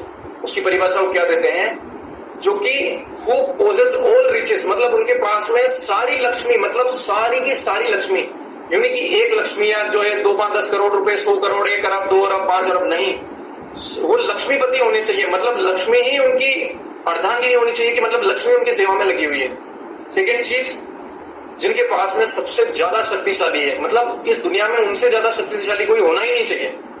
तीसरी चीज, उनसे ज्यादा नाम, मतलब जो होता है ना कि ख्याति, उनसे ज्यादा ख्याति किसी की होनी नहीं चाहिए। उनसे ज्यादा ख्याति किसी की नहीं होनी चाहिए कि मतलब वो ही भगवान हो सकते हैं, क्योंकि भगवान है तो फिर सबसे परम होने चाहिए ना। पूर्ण पुरुषोत्तम क्यों बोल रहे हैं? अगर पूर्ण पुरुषोत्तम है तो ये 6 गुण उनमें पूरे सबसे हाईएस्ट लेवल पे होने चाहिए कि उनकी ख्याति से ज्यादा किसी की ख्याति नहीं होनी चाहिए। फिर चौथी बात, उनसे ज्यादा सुंदर कोई होना ही नहीं चाहिए पूरे संसार में। पूरे इसमें व्यास देव जी कौन है, जिन्होंने सारे 18 पुराणों, 108 उपनिषदों की रचना करी, महाभारत लिखी, सब कुछ किया, उनके पिता ये बात बोल रहे हैं कि पूर्ण पुरुषोत्तम भगवान कौन है, कि उनसे सुंदर कोई नहीं होना चाहिए। ठीक है, तो मतलब सबसे सुंदर होने चाहिए भगवान, अगर जो भी भगवान है पूर्ण पुरुषोत्तम सबसे सुंदर होने चाहिए। फिर उसके बाद में होती है 5वीं जो परिभाषा है वो क्या दी है, सबसे ज्यादा बुद्धिमान, उनसे बुद्धिमान कोई नहीं होना चाहिए, उनसे बुद्धिमान भी कोई एग्जिस्ट नहीं करना चाहिए। और सबसे आखिरी परिभाषा दी, उनसे ज्यादा रिनंसिएशन, रिनंसिएशन मतलब उसको क्या बोलते हैं, वैराग्य, उनसे ज्यादा वैराग्य किसी का नहीं होना चाहिए, मतलब उनके वैराग्य के बराबर किसी का वैराग्य नहीं होना चाहिए। ठीक है, तो ये भगवान की 6 परिभाषाएं, और आपको जान के बहुत आश्चर्य होगा कि इस पूरी सृष्टि में पूर्ण पुरुषोत्तम भगवान किसको बताया गया है। हमारे सारे शास्त्रों में पूर्ण पुरुषोत्तम भगवान किसको बताया गया है, भगवान श्री कृष्ण को बताया गया है। भगवान श्री कृष्ण को पूर्ण पुरुषोत्तम भगवान क्यों बताया गया है, क्योंकि ये 6 के 6 गुण जो पराशर मुनि ने बोले, जो खुद व्यासदेव जी के पिता हैं, जिन्होंने कि सारे पुराणों की रचना करी, सब कुछ ज्ञान जितना भी है हमारी संस्कृति का सब कुछ लिखा, सनातन का सारा ज्ञान लिखा, उनके पिता ये बात बोल रहे हैं कि ये 6 क्वालिटीज जिसके अंदर है वही पूर्ण पुरुषोत्तम भगवान है। थोड़ा सा हम इस बात में अंदर जाने से पहले एक दूसरी चर्चा करते हैं कि भगवान हम किसको बोलते हैं। बहुत सी बार हम लोग, जैसे आप लोग कोर्ट में जाते हुए कभी अपने टीवी में देखा हो, ओ माय लॉर्ड कहाँ बोला जाता है, कोर्ट में बोला जाता है ना, अदालत में जब जाते तो ओ माय लॉर्ड, ओ मेरे भगवान, तो फिर लगेगा तो क्या जज साहब के भगवान है, जज साहब भगवान है तो यार वो तो कोई शंख चक्र गदा पद्म नहीं है, उनके पास कोई शक्तियां नहीं खाली, हो तो वहां बैठे तब उनको भगवान बोल रहे हैं, ओ माय लॉर्ड करके संबोधित कर रहे हैं। तो क्या होता है, बोलचाल की भाषा में भगवान शब्द को इतना उस तरीके से इस्तेमाल किया गया है कि लोग ये समझ ही नहीं रहे कि भगवान का जो है सही मतलब क्या है, भगवान शब्द किन के लिए उपयोग हो सकता है। ठीक है, तो जैसे हमने तो जज साहब को ही भगवान बोल दिया, ठीक है, ऐसे तो आपकी मर्जी पड़े, आप तो किसी को भी भगवान बोल दो, सारे देवी देवताओं को आप भगवान बोल दो कि ये भी भगवान है। तो ये समझने की जरूरत है हमारी, बहुत ध्यान से आप ये बात सुनना, आपके माइंड में कंफ्यूजन ना हो जाए कभी भी कि भगवान कौन होते हैं और भगवान और देवी देवता कौन होते हैं। ठीक है, देवी देवता कौन होते हैं और भगवान कौन होते हैं, उनमें क्या अंतर होता है। जो पूर्ण पुरुषोत्तम जो भगवान है, वो भगवान क्या करते हैं, अपने अवतार ले लेके आते रहते हैं, और वो उसमें जब वो भगवान ब्रह्मा के रूप में पूरी सृष्टि की रचना करते हैं, ठीक है, जब वो भगवान ब्रह्मा जी कहाँ से प्रकट होते हैं, विष्णु भगवान के नाभि में से जो कमल निकलता है उसे उधर से प्रकट होते हैं, और फिर उनको जो है दिया जाता है कि सारा जो भी है संसार, इसमें सारे जीवों की उत्पत्ति करिए और वो सब करिए। ठीक है, और वो पूरा मतलब संरचना करिए, तो ब्रह्मा जी पूरा निर्माण करते हैं, भगवान के आदेश पे करते हैं। ठीक है, तो अब हमको ये देखना है कि ब्रह्मा जी जब पूरा ये कर रहे हैं, पूरा ब्रह्मांड चलाने के लिए 3 शक्तियां होती हैं। कौन कौन होती हैं, ब्रह्मा विष्णु और महेश। ठीक है, ब्रह्मा जी, विष्णु और महादेव जी। ठीक है, ये तीनों होते हैं, इन तीनों को ही ब्रह्मांड का, लेकिन ब्रह्मांड केवल एक ब्रह्मांड नहीं होता है, अनेकों अनेक ब्रह्मांड है। कैसे पता चलेगा कि अनेकों अनेक ब्रह्मांड है, ब्रह्म विमोहन लीला में, मतलब भगवान कृष्ण की श्रीमद् भागवतम में जब ब्रह्म विमोहन लीला आती है कि जब ब्रह्मा जी कृष्ण भगवान के जो ग्वाले होते हैं उनको चुरा लेते हैं, ठीक है, उनको चुरा के छिपा के ले जाते हैं, और बाद में वो जब वापस लेके आते हैं देखते कि अरे यहाँ तो ग्वाले तो जो मैं चुरा के ले गया था तो सारे यहीं पे, जो गायें चुराई थी सारे सब कुछ बछड़े तो यहीं पे हैं। तो फिर वो हाथ जोड़ लेते कि मुझे माफ करिए, मतलब ब्रह्मा जी हाथ जोड़ के छोटे से कृष्ण के सामने हाथ जोड़ के माफी मांग रहे हैं कि भगवान मुझे माफ करिए, मुझसे गलती हो गई। तो इसको बोलते ब्रह्म विमोहन लीला। तो उस ब्रह्म विमोहन लीला में यानी कि ब्रह्मा जी भी चकरा गए थे कि ये भगवान है कि नहीं, ये छोटा सा लड़का जो मिट्टी विट्टी खाता रहता है ये भगवान है क्या है, मेरे को क्या पता है भगवान है कि नहीं है, देखिए इसका देखता हूँ, इसके बछड़े चुरा के देखता हूँ कि ये भगवान है कि, देखिए क्या है पता चल जाएगा। ठीक है, तो उस समय कृष्ण भगवान एक ऐसी लीला करते हैं कि जिससे सभी लोग चौंक जाते हैं। क्या क्या लीला करते हैं भगवान, भगवान अनंत अनंत अनंत ब्रह्मांडों के ब्रह्मा को बुला के वहां खड़ा कर देते हैं। तो ब्रह्मा जी चौंक जाते हैं, ब्रह्मा जी कहते हैं कि मेरे 4 सिर हैं, यहाँ तो ये है इनके 6 सिर हैं, इनके तो 1000 सिर हैं, इनके तो 10 सिर हैं। 10 मुखी ब्रह्मा, चतुर्मुखी ब्रह्मा तो अपना जो ब्रह्मांड है इसके चतुर्मुखी ब्रह्मा होते हैं जिनके 4 सिर होते हैं। लेकिन ऐसे भी ब्रह्मांड है जहां पर वो इतने विशालकाय ब्रह्मांड है कि वहां के जो ब्रह्मा जी है जिन्होंने उनको बनाया है 1000 सर उनके होते हैं। तो अपने ब्रह्मा जी तो एकदम से ऐसे चौंक जाते हैं पूरा, अरे बाप रे इतने सारे ब्रह्मा, मेरे को तो लग रहा था मैं ही अकेला हूं। तो भगवान ये दिखाने के लिए कि आपकी क्या स्थिति है और मेरी क्या स्थिति है, आप इस ब्रह्मांड को चलाते हो और आपको लग रहा है कि आपके ऊपर कोई नहीं है, लेकिन मैं सारे समस्त ब्रह्मांड जितने भी उसमें हैं उन सबका पालनहार मैं अकेला हूं, मैं मुझसे ही सभी चीजों का उद्गम होता है। ठीक है, तो भगवान तत्व जो होता है, भगवान तत्व के अंदर कौन कौन को रखा जाता है, भगवान तत्व के अंदर ध्यान से सुनना आप लोग, भगवान तत्व के अंदर किनको रखा जाता है, भगवान तत्व के अंदर भगवान कृष्ण, सबसे पहला शुरुआत भगवान कृष्ण से हुई। उनके बाद में कौन कौन आते हैं भगवान तत्व के अंदर? विष्णु भगवान भी उसमें आते हैं। फिर उनके जो अवतार हैं जैसे कि राम भगवान हो गए, नरसिंह भगवान हो गए, वामन देव हो गए, इन सभी को रखा जाता है भगवान तत्व में। ठीक है, आपने बहुत बार ऐसा सुना होगा, कथाओं में भी सुना होगा कि भुक्ति और मुक्ति। भुक्ति मतलब इस संसार में मुझे क्या चाहिए, इस संसार में मुझे पैसा कौड़ी, बच्चा फलाना ठिकाना, अच्छी शादी कर दो, ये कर दो, ये सब इस संसार में लोगों की इच्छा होती है। ठीक है, लेकिन लोग बोलते हैं कि जब ये इच्छाएं पूरी हो जाए तो क्या करो, मुक्ति कौन देता है, कौन दे सकता है मुक्ति? आप में कौन बता सकता है मुक्ति कौन दे सकते हैं? मुक्ति के लिए किनके पास जाना पड़ता है? मुक्ति के देवता कौन है, किनको बोला जाता है? मुक्ति देने वाले कौन है? मुक्ति प्रदाता किनको बोला जाता है, कोई बता सकता है? मुक्ति के लिए इंसान कहाँ जाता है? जैसे कि कुछ भौतिक चीज के लिए तो इंसान ब्रह्मा जी के पास जा सकता है, शिव जी के पास जा सकता है। मुक्ति के लिए किसके पास जाना पड़ता है, कौन बता सकता है? हाँ, कृष्ण के पास और कृष्ण भगवान के अलावा जैसे यस यमराज जी। यमराज नहीं, यमराज के पास नहीं। यहाँ पे यमराज को बाद में आए, मरने के बाद आएंगे। यहाँ पर कौन है जो यमराज जी को? हाँ, वो तो यमराज जी के तो कोई अगरबत्ती लगा नहीं रहा है यहाँ पे, मुझे दिखा नहीं है अभी तक तो।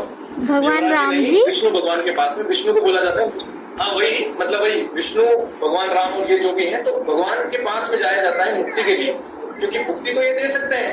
रावण को भी भगवान शंकर ने तो वरदान दे दिया था। आप देखो, भगवान के ना सब जगह यूज करने लग जाते हैं, लेकिन हमको समझने की जरूरत है कि भगवान कौन है। भगवान असल में शास्त्र में भगवान किसको बताया गया, मैं आपको भी बताऊंगा, सारे श्लोक, सारे पुराणों से श्लोक बताऊंगा कि असली परम भगवान किसको बोला गया है। ये कोई अपनी बात नहीं कि अपन अपनी मर्जी से कुछ बोल रहे हैं। अपनी मर्जी से ऐसी बात बोलना भी बहुत बड़ा अपराध है, ऐसी बात कभी नहीं बोलनी चाहिए। जब आपको पता हो, शास्त्र सम्मत बात हो, तभी बोलनी चाहिए। तो मुक्ति का जो मुक्ति प्रदाता किनको बोला जाता है? विष्णु को बोला जाता है ना। विष्णु हो गए या राम भगवान हो गए, अपने या कृष्ण भगवान हो गए, नरसिंह भगवान हो गए, इन सबको मुक्ति प्रदाता बोला जाता है। ठीक है, तो अब हम कुछ श्लोक ऐसे देखेंगे जिनसे ये पता चलेगा कि अब देखो, ब्रह्मा जी जो है ना, हमारे ब्रह्मांड में तो कौन है? हमारे ब्रह्मांड में जो सबसे मुख्य है वो कौन है? ब्रह्मा जी भी इतना बना रहे हैं तो उनका तो हमको सुनना पड़ेगा ना। ब्रह्मा जी को क्या बोला जाता है? हम सबके दादा है वो, मतलब उनसे ऊपर कोई भी नहीं है ना।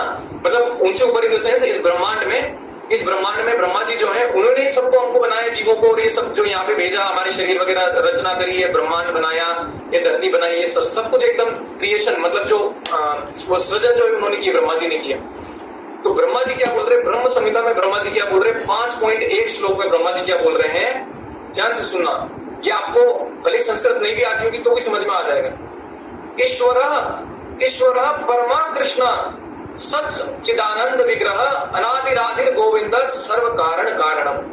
वापस से दोहराता हूं मैं, ईश्वर परमा कृष्ण, जो सबसे परम ईश्वर है, यानी जो सबसे पूर्ण पुरुषोत्तम भगवान है, वो तो कृष्ण ही है।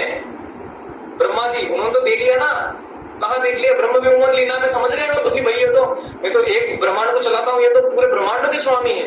ठीक है, सच्चिदानंद विग्रह अनादिर आदिर गोविंद। सच्चिदानंद विग्रह मतलब भगवान का जो शरीर होता है ना, वो दिव्य चिंतामणि होता है, हमारी तरह हाड़ मांस से नहीं बना हुआ है। भले भगवान आते हैं और हमको ऐसे दिखते भी है ना कि शरीर है उनका, और युद्ध में जा रहे हैं तो खून भी आ रहा है और सब कुछ हो रहा है, सब नकली है, सब कुछ नकली है। वो भगवान का शरीर जो होता है वो दिव्य होता है। खाली हमसे आदान प्रदान की, हाँ भी हमें ऐसा नहीं लगे कि वो हमारी तरह नहीं है, थोड़ा बहुत ऐसे ब्लड निकल जाता है, वो जैसे मूवी में कैसे होता है, एक्टिंग के लिए जैसे होता है ना। लेकिन भगवान पूर्ण पुरुषोत्तम रूप में, जब कृष्ण रूप में यहाँ आते हैं तो पूर्ण पुरुषोत्तम रूप में आते हैं। ये कृष्ण कौन है? भगवान कृष्ण से विष्णु आते हैं। कभी भी ये डाउट नहीं रखना चाहिए कि विष्णु से कृष्ण आते हैं, ये गलत अंडरस्टैंडिंग है, ये शास्त्रों की सही अंडरस्टैंडिंग नहीं है। भगवान कृष्ण ही परम भगवान, खुद ब्रह्मा जी बोल रहे हैं कि भगवान कृष्ण, वो चाहते तो विष्णु भी बोल सकते थे, लेकिन वो क्या बोल रहे हैं कि भगवान कृष्ण जो परम भगवान है वो कहे ईश्वर परमा कृष्ण सच्चिदानंद विग्रह अनादिरादिर गोविंद सर्व कारण कारणम। सर्व कारण कारण मतलब कि जितना भी कुछ हो रहा है इस पूरी सृष्टि में, उसके जो परम कारण है, मतलब उन्हीं की वजह से सब कुछ वो ही नियंत्रण कर रहे हैं। जैसे बोलते हैं ना, भगवान के बिना एक पत्ता नहीं हिलता है, वो भगवान है जिनके बिना एक पत्ता नहीं हिलता है। ठीक है, अब उसके बाद में भागवतम में क्या बोला जाता है? अब भागवतम जो बोला जाता है, हमारे यहाँ पे आपने देखा होगा, भारत में सबसे ज्यादा जो कथाएं होती है श्रीमद् भागवतम की होती है। पुराण तो 18 है, 18 पुराण है, तो भागवत जी की ही कथा क्यों सबसे ज्यादा बोली जाती है? आदमी जब लास्ट में, जीवन के आखिरी के स्टेज में होता है, क्यों उनको बोला जाता है भाई तो भागवत जी पढ़ लो, भागवत जी पढ़ लो, भागवत जी पढ़ लो? इतना क्यों बोला जाता है? भागवत जी को इतना महत्व क्यों दिया जाता है? क्योंकि भागवत जी पुराणों में सर्वश्रेष्ठ सबसे टॉप मोस्ट जो पुराण है वो भागवत जी है, यानी कि श्रीमद् भागवतम जिसको बोला जाता है। हम कॉमन बोलचाल की भाषा में भागवत जी भी बोलते हैं। ये किसने रचना करी? व्यास देव जी ने रचना करी। व्यास देव जी सारे पुराण लिख चुके थे, व्यास देव जी सारे उपनिषद लिख चुके थे, लेकिन उनको हृदय में व्यास देव जी कौन है? By the way, Vyas Dev ji भी भगवान के अवतार है। व्यास देव जी भगवान के अवतार है, भगवान विष्णु के अवतार है। और उन्होंने किनको अपना गुरु स्वीकार किया? नारद मुनि को अपना गुरु स्वीकार किया। लेकिन अपने सारे वैदिक शास्त्र लिखने के बाद वेदों को डिवाइड कर दिया, वेदों को 4 वेदों में बांट दिया, एक वेद से 4 वेद बना दिए। उसके बाद भी उनके हृदय में ठंडक नहीं पहुंची। उनको ऐसा नहीं लगा कि यार मैंने कुछ अच्छा कर लिया। वो उनके हृदय में खालीपन था। उसी समय उस खालीपन को देख के नारद मुनि आप पूछे नारायण नारायण। नारद मुनि कौन है? नारद मुनि ये समझ लो कि उनके पास इंटरनेशनल वीजा है, वो कहीं भी जा सकते हैं, कितने ही ब्रह्मांडों में जा सकते हैं। नारद मुनि का कभी अपमान नहीं करना चाहिए। बहुत परम भक्त है वो भगवान के। जो ये जिस तरीके से पिक्चरों में वो दिखाया जाता है, कभी भी इस तरीके से नारद मुनि नहीं है। नारद मुनि तो वो परम है जिनकी के चाहे प्रहलाद हो चाहे ध्रुव हो, सभी की कहानी नारद मुनि से ही होकर गुजरती, क्योंकि नारद मुनि ही इनके गुरु है। और ऐसे ऐसे मतलब जहां भी आपको भगवान के परम भक्तों का मिलेगा वहां कहीं ना कहीं नारद मुनि की एंट्री होती ही है। तो नारद मुनि ऐसे नहीं कि इधर उधर घुसपुस करने वाले, और वो भगवान के परम भक्त है, भगवान की इच्छा से करते हैं जो करते हैं। तो वही नारद मुनि को भगवान की इच्छा हुई, मतलब व्यास देव के रूप में जब भगवान ने अवतार लिया कि भाई आप मेरे गुरु बने, तो नारद मुनि ने गुरु बने। उन्होंने बोला कि व्यास आप इसलिए असंतुष्ट हो क्योंकि आपने भगवान की लीलाओं का अभी तक वर्णन नहीं किया, परम भगवान की लीलाओं का अभी तक वर्णन नहीं किया। आपने सारे पुराण बना दिए, देवताओं के बारे में खूब लिख दिया, ब्रह्मा जी के बारे में लिख दिया, शिव जी के बारे में लिख दिया, देवियों के बारे में लिख दिया, लेकिन भगवान के बारे में तो लिखा नहीं। भगवान के परम उसके बारे में तो लिखा ही नहीं। वो लिख दो फिर आपको अच्छा लगेगा। तब फिर व्यास देव जी ने श्रीमद् भागवतम की रचना करी, और उसके बाद में व्यास देव जी ने कुछ नहीं लिखा। उन्होंने बोला कि यही परम है, यही परम ग्रंथ है, श्रीमद् भागवतम से ऊपर हमारे वैदिक शास्त्र में कुछ भी नहीं। हमको ये समझ में आएगा कि जब भगवान ने ही खुद भगवान के अवतार में थे व्यास देव जी, और सारे पुराणों की रचना करी, सब पुराणों की रचना ही क्यों करी? डायरेक्ट श्रीमद् भागवतम बना देते हैं। क्या जरूरत थी सारे पुराण बनाने की, इतने सारे उपनिषद बनाने की, जब डायरेक्ट उनको पता ही था कि यही सबसे टॉप मोस्ट है। आप मुझे बताइए कि जब आप छोटी कक्षा में होते हैं, ठीक है, तो छोटी कक्षा में आपको बहुत सी बार जो चीज पढ़ाई जाती है वो बड़ी कक्षा में जाके गलत बता दी जाती है। क्यों बता दी जाती है? क्योंकि छोटी कक्षा में आपका दिमाग छोटा है। आपको अगर अभी से बड़ी भारी चीजें जो 12वीं की कक्षा की चीजें वो आपको दूसरी कक्षा में पढ़ा देंगे तो आपका दिमाग घूम जाएगा। आप बोले अरे ये क्या, ये तो मेरे को समझ ही नहीं आ रहा है। तो भगवान हमारी मानसिकता के अनुसार, यानी कि हमारी कितनी बुद्धि है, अभी हम लोग कितना विवेकशील हुए हैं, आत्मा परमात्मा में कितना समझने लगे हैं, उसके अनुसार भगवान शास्त्रों की रचना करते हैं कि जिन इंसानों की बुद्धि थोड़ी कम हो वो थोड़े अलग टाइप के पुराण पढ़े, जिनकी बुद्धि थोड़ी और ज्यादा हो वो थोड़े अलग टाइप के पुराण पढ़े। पर जो इंसान जीवन का लक्ष्य समझ गया है और जिसको ये समझ में आ गया कि मुझे इसी जन्म में पार होना है, वापस नहीं आना इस जगत में, मुझे भुक्ति से, ये जो हमारे पुराणों में भी लिखा हुआ है, वेदों में भी लिखा हुआ है कि ये करो तो ये मिल जाएगा, वो करो तो वो मिल जाएगा, वो करो तो वो मिल जाएगा, पर श्रीमद् भागवतम में ऐसी चीजों का वर्णन नहीं आता कि ये करो तो ये मिल जाएगा, क्योंकि ये सब तो भुक्ति की चीजें हैं। आपका शरीर समाप्त होगा तो जो भी आपको मिला यहीं तो रह जाएगा, आपके साथ तो कुछ नहीं जाएगा। तो फायदा क्या हुआ? इतनी मेहनत करके 1,25,00,000 साल के बाद में मनुष्य शरीर मिला, और जो कमाया वो भी फिर यहीं के लिए कमाया, यहीं रह गया, और उल्टे पाप कमा के गए और वापस यहाँ आएंगे और बस यही सब करते रहेंगे। तो कैसे लिए हम लोग, हमारी आत्मा कितना परेशान हो रही है इन सब चीजों से। तो भगवान क्या चाहते हैं कि हम लोग यहाँ से पार हो जाएं, लेकिन पार होने के लिए ऐसा नहीं है कि दूसरी क्लास के बच्चे को ले जाके 12वीं क्लास में बिठाने से वो पार हो जाएगा। उसकी धीरे धीरे उसकी बुद्धि बढ़े, वो धीरे धीरे पुण्य कमाए, धीरे धीरे भक्तों के संग में आए, तब जाके श्रीमद् भागवतम का पाठ करना या भागवतम का पाठ सुनना बहुत पुण्यवान आत्माओं का ही, मतलब बहुत पुण्य कर्म के बाद में श्रीमद् भागवतम का उदय हमारे जीवन में होता है। बहुत से लोग कथा में जाके भी नींद आ जाते हैं। क्यों नींद आ जाती है? क्योंकि अभी पुण्य कर्म वहां नहीं पहुंचे हैं, अभी पुण्य कर्म आपके वहां नहीं पहुंचे कि आपका उद्धार हो सके। आपको क्या करना चाहिए? नाम जब ज्यादा से ज्यादा करो कि भगवान आप पे दया देखें कि यार ये आत्मा मेरे पास आना चाह रही है, चलो इसको भागवत जी सुनाता हूँ, चलो इसको भगवत गीता सुनाता हूँ। नहीं तो आप इसी कथाओं में जाके भी लाभ नहीं ले पाएंगे। क्यों? क्योंकि आप लोग को नींद आ जाएगी, जाते ही नींद आ जाएगी वहां पे जाकर। तो ये नींद, ऐसा मत सोचिए कि हम लोग थके हुए हैं। अरे हम लोग थके हुए भी नहीं है फिर भी नींद आ जाएगी। क्यों नींद आ जाएगी? क्योंकि हमारा कर्म नहीं है अभी वहां तक, अभी हमारे उतने पुण्य कर्म अर्जित नहीं हुए कि हम भगवान की भक्ति प्राप्त कर सके। अभी भी कपट है हमारे मन में, अभी भी हम लोग गंदे हैं, अभी भी हम लोग बहुत ऐसी उल्टी सीधी चीजें करते हैं। लेकिन अगर कोई आत्मा भगवान से कितना भी गंदी आत्मा हो, मतलब आत्मा गंदी नहीं होती है, जो मन है उसने गंदा कर रखा है हमको, इतनी भी बुरी अवस्था में हम अगर भगवान से प्रार्थना करेंगे कि भगवान मुझे आप अपनी भक्ति दीजिए, भगवान मुझे यहाँ से निकालिए, तो आपकी उसी अवस्था में भगवान आपको भक्तों का संग देंगे जहां आपको भागवत जी, जहां आपको श्रीमद भगवत गीता, जहां आपको भगवान कृष्ण की लीलाएं सुनने का मौका मिलेगा। और जब वो मिलेगा तो आपको फिर कुछ पढ़ने की जरूरत नहीं है, श्रीमद भागवतम के अलावा फिर आपको कुछ पढ़ने की जरूरत नहीं। भागवत जी अभी हम लोगों ने भगवत गीता से स्टार्ट किया है, जब भगवत गीता हमारी पूर्ण हो जाएगी तो हम श्रीमद भागवत जी पे भी जाए।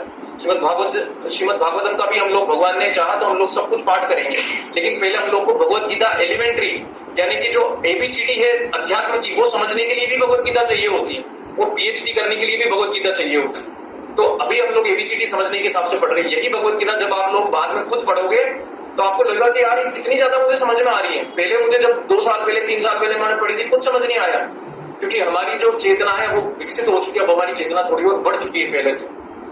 ठीक है, तो अब हम लोग ये बोलते हैं कि श्रीमद भागवतम की उसमें क्या आता है। सूत गोस्वामी जो कि शौनक ऋषि को निमिषारण्य में जो भागवत जी का पाठ हो रहा था, जहां वो खुद ये भागवत जी जो श्रीमद भागवतम में किनके द्वारा बोली गई, श्रीमद भागवतम परीक्षित महाराज को बोली शिला सुखदेव गोस्वामी जी ने, जो कौन थे, व्यासदेव जी के पुत्र थे। तो सुखदेव गोस्वामी जी जो कथा बोल रहे उसी को सुन के फिर सूत गोस्वामी जी आए और नैमिषारण्य में कथा कर रहे सारे ऋषियों को, कलयुग से जस्ट पहले। ठीक है, वो वहां पे क्या बोल रहे, सर्व वेदांत सारम ही श्रीमद भागवतम इष्यते तद रसामृत तपस्य नान्यत्र सदा रति क्वचित। यानी कि वो क्या बोल रहे हैं कि श्रीमद भागवतम जो है is declared as the essence of Vedanta philosophy, यानी कि ये जो है सार है वेदांत का। वेदांत का सार कौन है, श्रीमद भागवतम। यानी जो भी जानना है इस जीवात्मा को इस संसार में आके, उसका सार है श्रीमद भागवतम। और जिस इंसान ने एक बार श्रीमद भागवतम का चख लिया फल, वो कोई शास्त्र दूसरा पढ़ नहीं पाएगा अपने जीवन में, क्योंकि उसको पता चल जाएगा कि सारे शास्त्र जो है वो मुक्ति के ऊपर कोशिश ज्यादा कर रहे हैं, मुक्ति के ऊपर कोई ध्यान नहीं दे रहा है, भगवान के धाम पहुंचने के ऊपर कोई ध्यान नहीं दे रहा। ठीक है, ये तो बात हम लोग बीच में क्यों आए थे, श्रीमद भागवतम के बारे में बताने के लिए। उसी श्रीमद भागवतम में भगवान कृष्ण के ऊपर 10वां स्कंद पूरा डेडिकेटेड है, पूरा 10वां स्कंद भगवान कृष्ण की ही लीलाएं बताता है। जितनी लीलाएं भगवान की मधुर है, जैसे हमने बोला ना कि भगवान का ऐसा नेम, मतलब भगवान का ऐसा नाम हो, भगवान हो जो कि लक्ष्मीपति हो। अरे आप देखिए कि विष्णु भगवान जो है, विष्णु लक्ष्मीपति वो भी है, विष्णु भगवान भी लक्ष्मीपति है। ठीक है, लेकिन पूर्ण पुरुषोत्तम भगवान फिर भी कृष्ण को क्यों बोला गया, ठीक है, क्योंकि लक्ष्मी देवी भी रास लीला में एंटर करने के लिए बेलवन में आके तपस्या करती है कि मुझे भी रास लीला में एंटर करने दो। तो अंतर नहीं है भगवान में, ऐसा मत समझिए कभी भी कि विष्णु में और कृष्ण में कोई अंतर है, कोई अंतर नहीं। नरसिंह भगवान भी वही है। ये बस बताने की बात है कि जो पूर्ण पुरुषोत्तम भगवान है उन्हीं के अवतार है ना, वो उन्हीं के अवतार है तो वही है। मान लो कि एक आदमी जो है, जैसे आज मैं आज यहाँ पे आपके साथ में भी जैसे बैठा हूँ, मैं जब आप लोग यहाँ से चले जाओगे तो मैं क्या करूंगा, मैं चड्डे और टी शर्ट में आ जाऊंगा। तो मैं अपने घर में सबसे कंफर्टेबल तरीके से रहूंगा ना, मेरा जो ओरिजिनल मेरी जो पर्सनैलिटी है वो वहां दिखेगी कि मैं कैसे रहता हूँ, क्या खाता हूँ, क्या करता हूँ। कोई सामने कोई मेहमान लोग आ गए तो उनके सामने थोड़ी मैं ऐसे बैठा रहूंगा, उनके सामने तो मैं क्या करूंगा, अच्छे से कपड़े वपड़े पहन के सब कुछ करके रहूंगा। तो भगवान भी जब अवतार लेते हैं, जब वो भगवान विष्णु के रूप में अवतार लेते हैं सृजन करने, मतलब ये पूरा पालन करने के लिए, तो वो एक तरीके से रहते हैं। ऐसा बोल दीजिए कि उनका ऑफिस मान लीजिए, उनका ऑफिस है, ठीक है, भगवान उनके ऑफिस घर है, तो ऑफिस में थोड़ा डिसेंट तरीके से रहना पड़ेगा। लेकिन वही परम भगवान जब अपने गोलोक धाम में रहते हैं तो वो बिल्कुल जैसे यहाँ जो हम भगवान की लीलाएं सुनते हैं ना, वही सेम गोलोक धाम में होता है।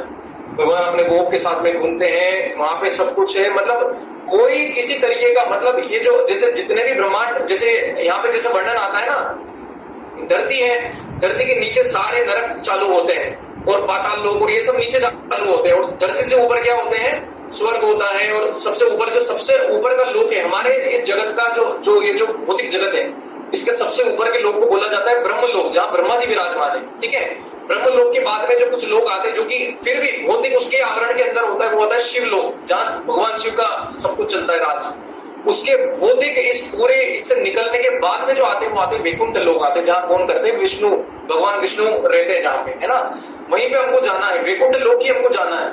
लेकिन वैकुंठ लोकों में भी सबसे परम कोई लोक है तो वो है गोलोक वृंदावन, जिसको बोलते हैं परम वैकुंठ, जिसको बोला जाता है। यानी वैकुंठ से भी परम कोई है तो वो है गोलोक वृंदावन। लेकिन आज हम लोग जो है सारी चर्चा कर रहे हैं, ये लोग क्यों चर्चा कर रहे हैं कि हम लोग मुक्ति, यानी कि इस संसार में मुझे ये मिल जाए, मुझे वो मिल जाए, मुझे अच्छी शक्ल मिल जाए, मैं ये कर लूं, मुझे मतलब मेरा स्वास्थ्य सही हो जाए, बस इन्हीं चीजों में हम लोग लगे हुए पड़े हुए दिन रात इन्हीं में लग रहे हैं। हम लोग कम से कम मुक्ति के बारे में तो सोचें। मुक्ति बाय द वे मुक्ति से बहुत ऊपर की चीज है। भक्ति जो है, मुक्ति तो फ्री में मिल जाती है, एक भक्त को मुक्ति की चिंता नहीं करनी पड़ती। इस संसार में जो आदमी खाली मुक्ति की कोशिश कर रहा है, बहुत मेहनत करनी पड़ती है, बहुत तपस्या करनी पड़ती है, घनघोर वनों में जाके ये करना पड़ता है, अपनी इंद्रियों का संयम करना पड़ता है, बहुत कुछ करना पड़ता है। वो एक भक्त को भगवान फ्री में दे देते हैं। क्यों दे देते हैं? क्योंकि वो नाम जप करता है। वो जो चाह रहा है भगवान की भक्ति चाह रहा है। मुक्ति तो बहुत छोटी चीज है। मतलब ऐसा बोलते हैं कि भक्ति देवी के घर में मुक्ति देवी दासी है। मतलब वो मुक्ति देवी भी दासी है भक्ति देवी के घर में। यानी कि जो हम लोग ये जो चर्चा कर रहे हैं और भगवान कृष्ण को जानने की कोशिश कर रहे हैं, भगवान विष्णु की भक्ति करने की जो कोशिश कर रहे हैं, ये सबसे परम लक्ष्य है इस मनुष्य जीवन का। लेकिन हम लोग क्या है, क्योंकि हम लोग ज्ञान प्रामाणिक जगहों से न लेके खुद शास्त्रों में कभी ध्यान नहीं देंगे कि एक बार पढ़े शास्त्र को, थोड़ा समझे। हम लोग क्या करते हैं, जिसने सुन लिया उसकी बात ही मान ली, हाँ सब कुछ बढ़िया, बहुत शानदार है, सब कुछ अच्छा है, चलो यार ये बात बोल रहे हैं, मैं आज से इस देवता की अगरबत्ती घुमाने लग जाता हूँ, अरे आज से मैं इस बाबा के यहाँ जाने लग जाता हूँ, आज से मैं वहां जाने लग जाता हूँ। आपको परम लक्ष्य प्राप्त नहीं होगा। जब ब्रह्मा और शिव ही मुक्ति नहीं प्रदान कर सकते, तो यहाँ के बाबा लोग क्या आपको मुक्ति दे देंगे? आपको कहाँ जाना होता है? भगवान, परम भगवान के पास में जाना होता है, परम भगवान की भक्ति करनी होती है। लेकिन अब आपको बहुत ध्यान से सुनने की जरूरत है कि भगवान की ये जो कभी भी आप भगवान जो देवी देवता भी हैं, उनमें भी देवों के देव कौन है? महादेव से हम शुरू करते हैं। परम वैष्णव है, परम वैष्णव मतलब इनसे बड़ा कोई भक्त नहीं है। भगवान शिव से बड़ा कोई भक्त नहीं है। और यही भगवान शिव की सबसे बड़ी जो उपलब्धि है। भगवान शिव से एक ब्राह्मण ने बोला कि भगवान मुझे आप वो दे दीजिए जो आपके हृदय का सबसे प्रिय हो। भगवान शिव बहुत दुखी हो गए। उन्होंने बोला तो मुझसे कुछ भी मांग लेता, कम से कम ये मत मांगता। तो उन्होंने बोला कि मुझे तो वही चाहिए जो आपका सबसे प्रिय हो। तो बताइए भगवान ने क्या दिया उस ब्राह्मण को? कौन बता सकता है? कौन बता सकता है? भगवान शिव ने एक ब्राह्मण को क्या दिया जब उस ब्राह्मण ने भगवान की सबसे प्रिय राधा वल्लभ जी, बिल्कुल। तो राधा वल्लभ जी भगवान ने दिए कि मेरे हृदय की सबसे प्रिय वस्तु जो राधा वल्लभ जी आज वृंदावन में विराजमान है, ये किसी की बनाई हुई मूर्ति नहीं है, ये भगवान स्वयं श्री मतलब जो महादेव है, महादेव जिन भगवान की पूजा करते थे, जिन विग्रह की पूजा करते हैं, राधा वल्लभ जी स्वयं वो है। किसी मूर्तिकार ने बनाया नहीं है राधा वल्लभ जी को। तो भगवान ने मतलब भगवान महादेव शिव ने फिर वो उनको दी। ठीक है, तो क्या भगवान बोलने की हमारी आदत हो गई है हर चीज में, तो हम लोग क्या हर किसी को भगवान मानने लगते हैं। लेकिन उनको भी पसंद नहीं, आप उनको जाके भगवान बोलो। भगवान शिव के पास मतलब देखो फिर से भगवान निकल रहा, महादेव के पास में आप जाके बोलेंगे भगवान का नाम, तो वो ज्यादा प्रसन्न होंगे। और आप जाके खाली उनका नाम का गुणगान करेंगे और उनसे कुछ कुछ मांगेंगे, उनको जलवल चढ़ा के उनको परेशान करेंगे, तो वो क्या है, तथास्तु तेरे को जो चाहिए तू ले ले, जा भाई जा, यहाँ से चला जा, बस तू जा यहाँ से। वो प्रसन्न नहीं होते। आपको क्या लग रहा है आपके पानी की बुके हैं वो? आपको क्या लग रहा है आपके पत्ते और आपके बिलपत्र और ये कांटेदार उसके बुके हैं वो? नहीं, वो तो आपके मुंह से हरिनाम सुनना चाहते हैं कि आप हरिनाम की भक्ति करो, भक्त बनो। एक भक्त के हृदय की सबसे तीव्र इच्छा होती है दूसरों को भक्त बनना, देखना। और भक्ति किसकी करी जाती है?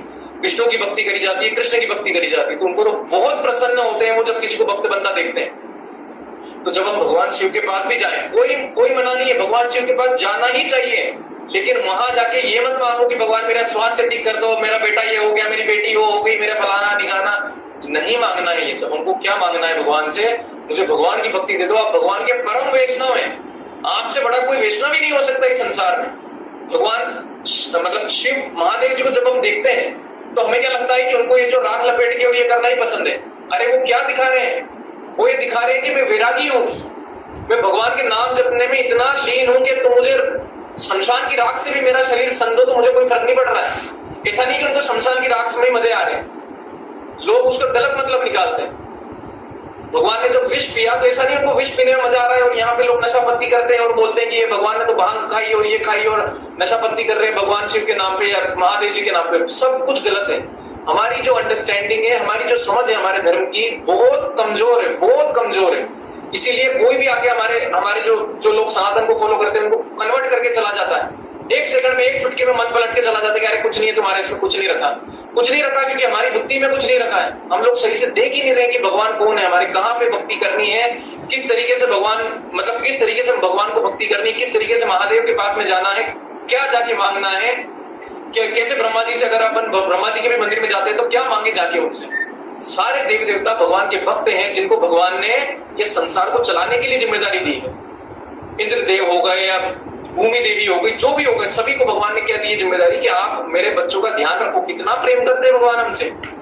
भगवान ऐसा नहीं कि कोई राजा बनके और बैठे रहना चाहने में उनको मजा आ रहा है। अरे भगवान तो इतना प्रेम करते हैं, सभी देवताओं को भेजा कि जाओ मेरे बच्चों का ध्यान रखो, ये जो बच्चे यहाँ पे फंसे हुए हैं इनका ध्यान रखो, जाके अच्छे से ध्यान रखना। सूरज मतलब भगवान, अभी भगवत गीता में आएगा आगे, भगवान बोलते हैं कि सूरज मेरे डर की वजह से टाइम पे आता है, अग्नि मेरे डर की वजह से जलती है, नहीं तो अग्नि भी नहीं चले अगर उनको मेरा डर नहीं हो। जैसे कि नरेंद्र मोदी के डर की वजह से जो नीचे के जो मिनिस्टर होंगे वो सारे काम करते होंगे, तो वहां क्या फर्क पड़ रहा है, कौन देख रहा है? उनको लगता होगा ना भाई हम इनकी पार्टी में काम नहीं करेंगे तो डांट पड़ेगी। तो देवता लोग भी भगवान से डरते हैं। क्यों डरते हैं? कि उन्होंने बोला हुआ है सबकी ध्यान रखो, यहाँ पे जीवात्माएं जितनी भी मैंने भेजी आपकी प्रोटेक्शन में, टाइम से इनको खाना पानी जो भी देना है सब कुछ दो। तो वो देवता फिर हमारा ध्यान रखते हैं। तो भगवान तो हमसे अनंत प्रेम करते हैं, हमारे साथ में तो बैठे ही हैं परमात्मा रूप में आके, लेकिन उसके बाद में देवताओं को भेजते हैं। देवता कितने महान होते हैं, देवता कितने महान भक्त होते हैं और कितने महान बुद्धिमान होते हैं, उनको हमारी सेवा में लगा रखा है भगवान ने। और हम लोग उन भगवान की तरफ नहीं देख रहे हैं, इन्हीं देवताओं से मांगते हैं जाके, अरे मुझे ये दे दो, मुझे वो दे दो, मुझे ये दे दो, मुझे वो दे दो। ऐसा नहीं करना चाहिए हमको, ये सब गलत है, ये हमारे शास्त्र सम्मत नहीं है, ये नहीं सिखा रहे वेद व्यास जी, इसलिए नहीं उन्होंने रचना करी श्रीमद् भागवतम की। हमें समझना पड़ेगा। अब हम लोग कुछ वो वर्सेस देख लेते हैं जिसमें ये चीज और थोड़ा सा भी कुछ डाउट रह गया हो किसी के मन में, तो श्रीमद् भागवतम में क्या आता है, जैसे कि भगवान के जो दूसरे अवतार भी होते हैं, वापस से मैं बोल रहा हूँ, राम कृष्ण इनमें कोई अंतर नहीं करना चाहिए। राम कृष्ण में कोई अंतर नहीं है, विष्णु में कोई अंतर नहीं, खाली वो बताने की बात है कि सबसे पहले कौन आए। अगर मेरे पास में 2 मोमबत्ती है, ठीक है, ये मोमबत्ती पहले जल रही थी और मैंने इससे दूसरी मोमबत्ती जला दी, अब आपको दोनों जलती हुई दिख रही है, लेकिन अगर कोई पूछेगा कि कौन मोमबत्ती पहले आई, तो ये आई ना पहले, तो ये मोमबत्ती सबसे मेन हुई कि ये सबसे पहले आई, बकायदा भी दोनों ही जलाने का काम करी, दोनों ही प्रकाश दे रही, तो प्रकाश में अंतर नहीं है। लेकिन पहले मोमबत्ती कौन है अगर उसकी कोई पूछे, तो पूर्ण पुरुषोत्तम भगवान जो सबसे पहले ही संसार में थे वो थे भगवान कृष्ण।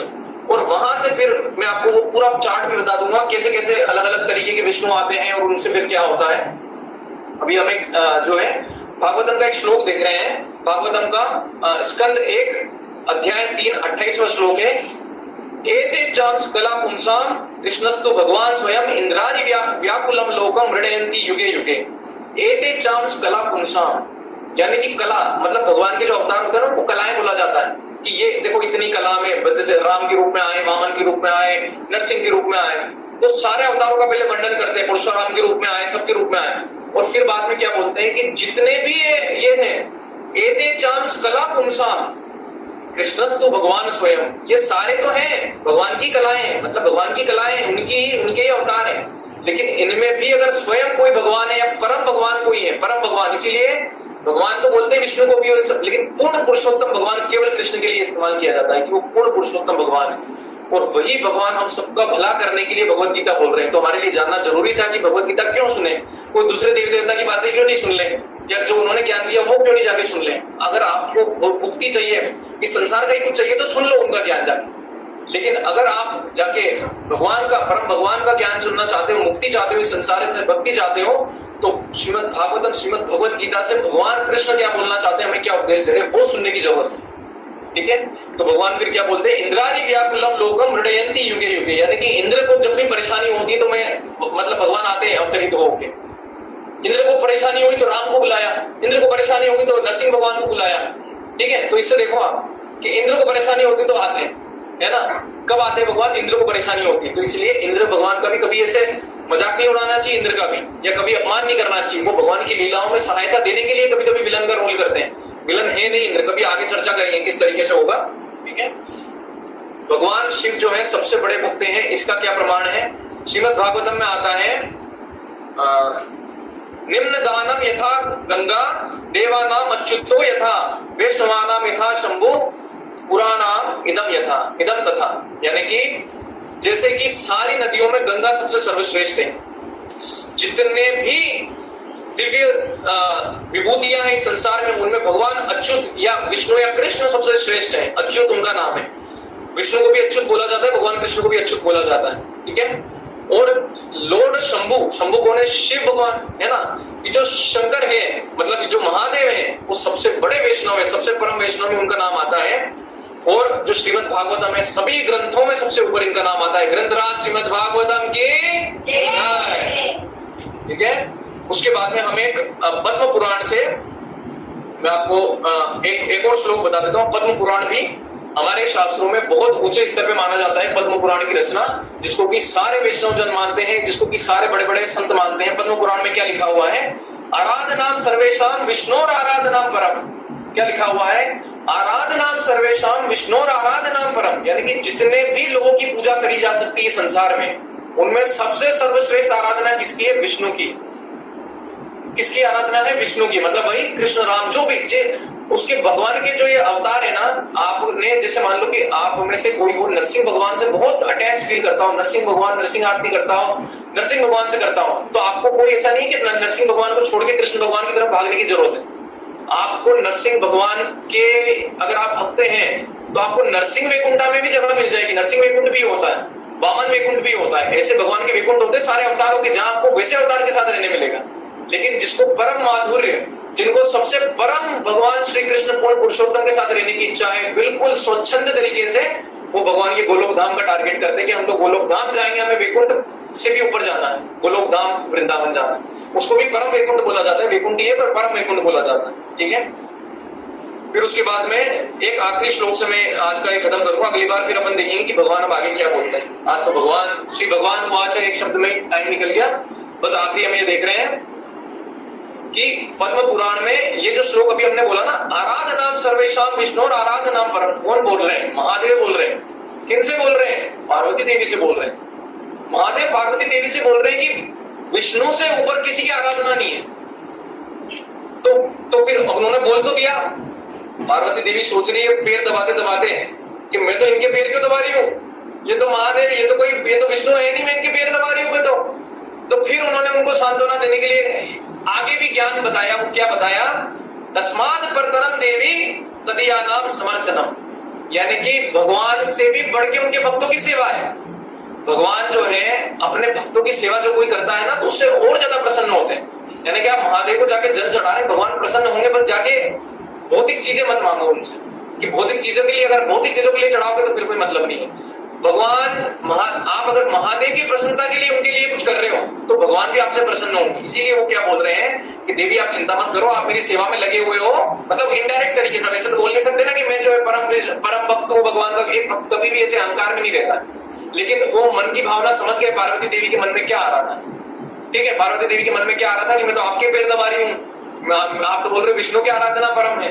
फिर वो बोलते हैं कि जो भगवान के भक्त हैं वो भगवान, आप देखिए भगवान कितने कृपालु और कितने दयालु हैं कि अर्जुन का रथ चलाने के लिए आ गए, ड्राइवर बनने के लिए आ गए।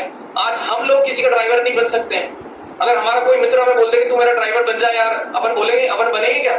नहीं बनेंगे, कभी नहीं बनेंगे। भगवान पूर्ण पुरुषोत्तम भगवान उनके बावजूद ड्राइवर बनने के लिए तैयार हो गए। यानी कि भगवान में पूर्ण सबसे ज्यादा वैराग्य अगर इस संसार में किसी के पास है तो किसके पास है? विष्णु के पास है, कृष्ण के पास है। मतलब कृष्ण सबसे ज्यादा हाईएस्ट जो है वैराग्य किनके पास है? कृष्ण भगवान के पास है। यानी कि इससे समझ में आता है कि पूर्ण पुरुषोत्तम भगवान की अगर आपसे कोई परिभाषा पूछे तो आप ये सारे श्लोक उनको बोल सकते हो। सारे पुराण, ऐसा भी नहीं एक ही पुराण से हमने पढ़ा, सारे पुराण जो व्यास देव जी ने रचना की सभी में से हमने देखा कि कहाँ खुद ब्रह्मा जी क्या बोल रहे, कुछ महादेव जी खुद महादेव जी क्या बोल रहे। और आप देखिए नारद मुनि जी को देख लीजिए, नारायण नारायण यही करते रहते हैं। क्यों करते रहते हैं?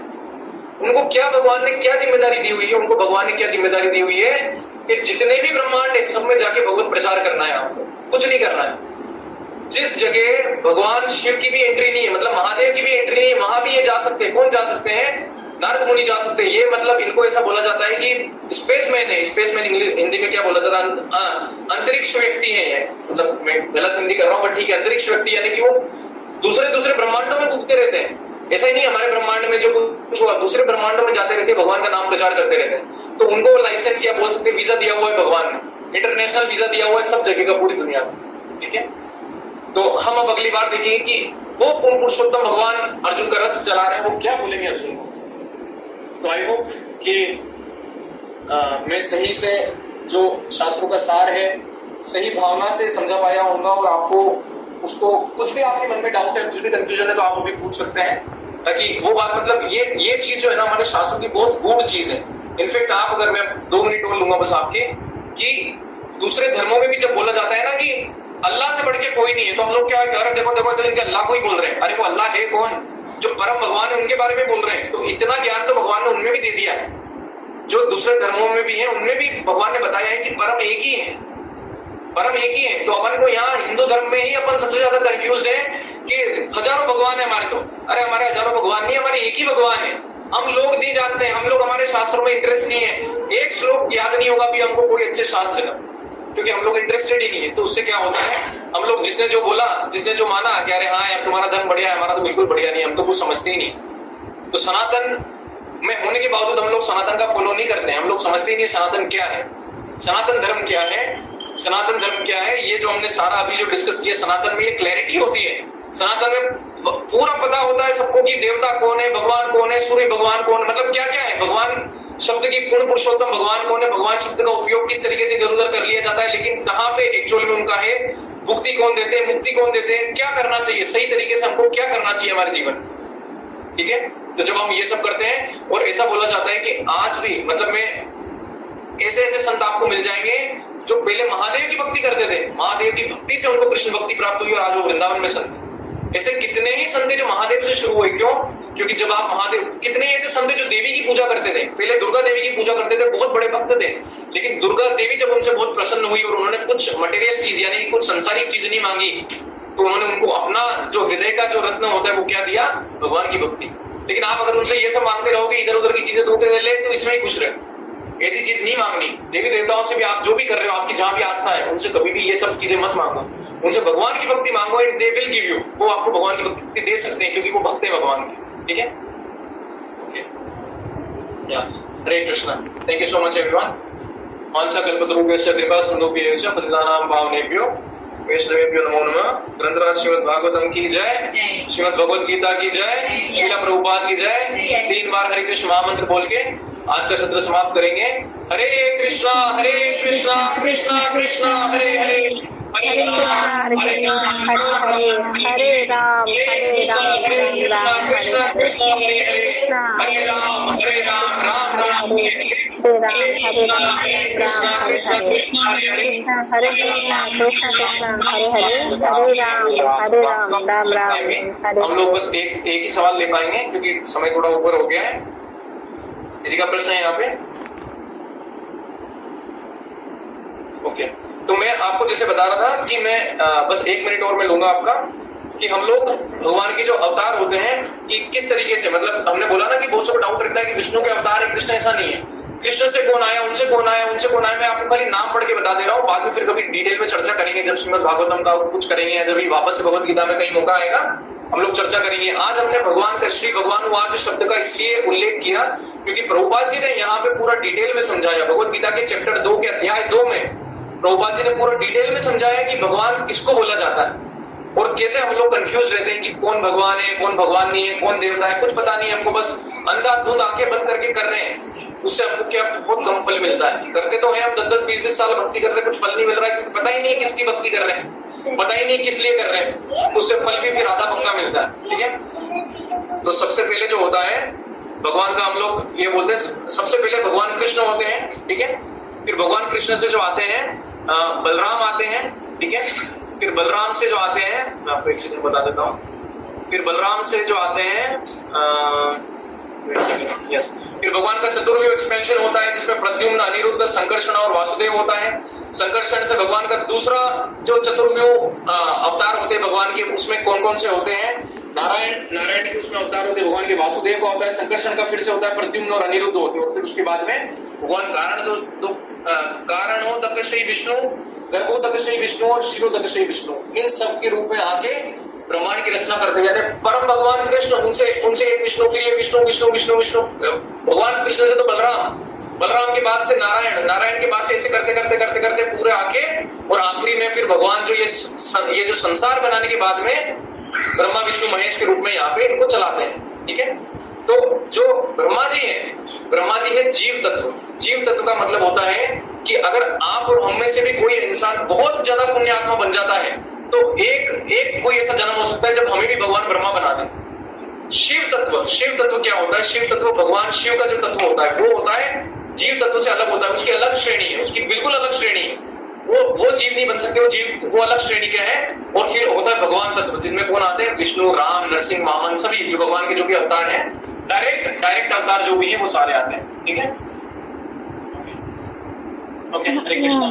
विशाल, एक छोटा सा डाउट है। तो जैसे आपने बोला कि विष्णु के बाद आते हैं बलराम जी, तो बलराम उनके अवतार है, वो ही भगवान के अवतार है, एक पार्ट है, या फिर क्योंकि अब जितना पता है वो तो उनके भाई है ना, मतलब अलग अलग रूप में हाँ, अगर वो भाई वो तो यहाँ पे जैसे लीला में जब भगवान की जब भगवान से जब अवतारों में जो अवतार निकलते जाते हैं तो भगवान सबसे पहले भगवान ही थे, तो फिर भाई आया कहाँ से? भगवान की कोई माता पिता थोड़ी है कि उनका कोई भाई आएगा। हाँ समझो ना, वो तो यहाँ पे जब लीला होती है तब भगवान भाई के रूप में, माँ के रूप में यशोदा को स्वीकार करते हैं। उनको क्या, उनके कौन से माँ बाप है? भगवान के कौन से माँ बाप है? वो तो एक लीला के तहत भगवान स्वीकार करते हैं और बिल्कुल माँ बाप की तरह उनको रखते हैं। लेकिन भगवान को कौन जन्म दे सकता है? वो तो अजन्मे है। भगवान का एक नाम है अजन्मा, यानी उनका कभी जन्म नहीं होता है ना, क्योंकि वो हमेशा से ही थे। ठीक है, thank you so much everyone. Hare Krishna. Thank you so much Mukesh Prabhu for the beautiful कीर्तन।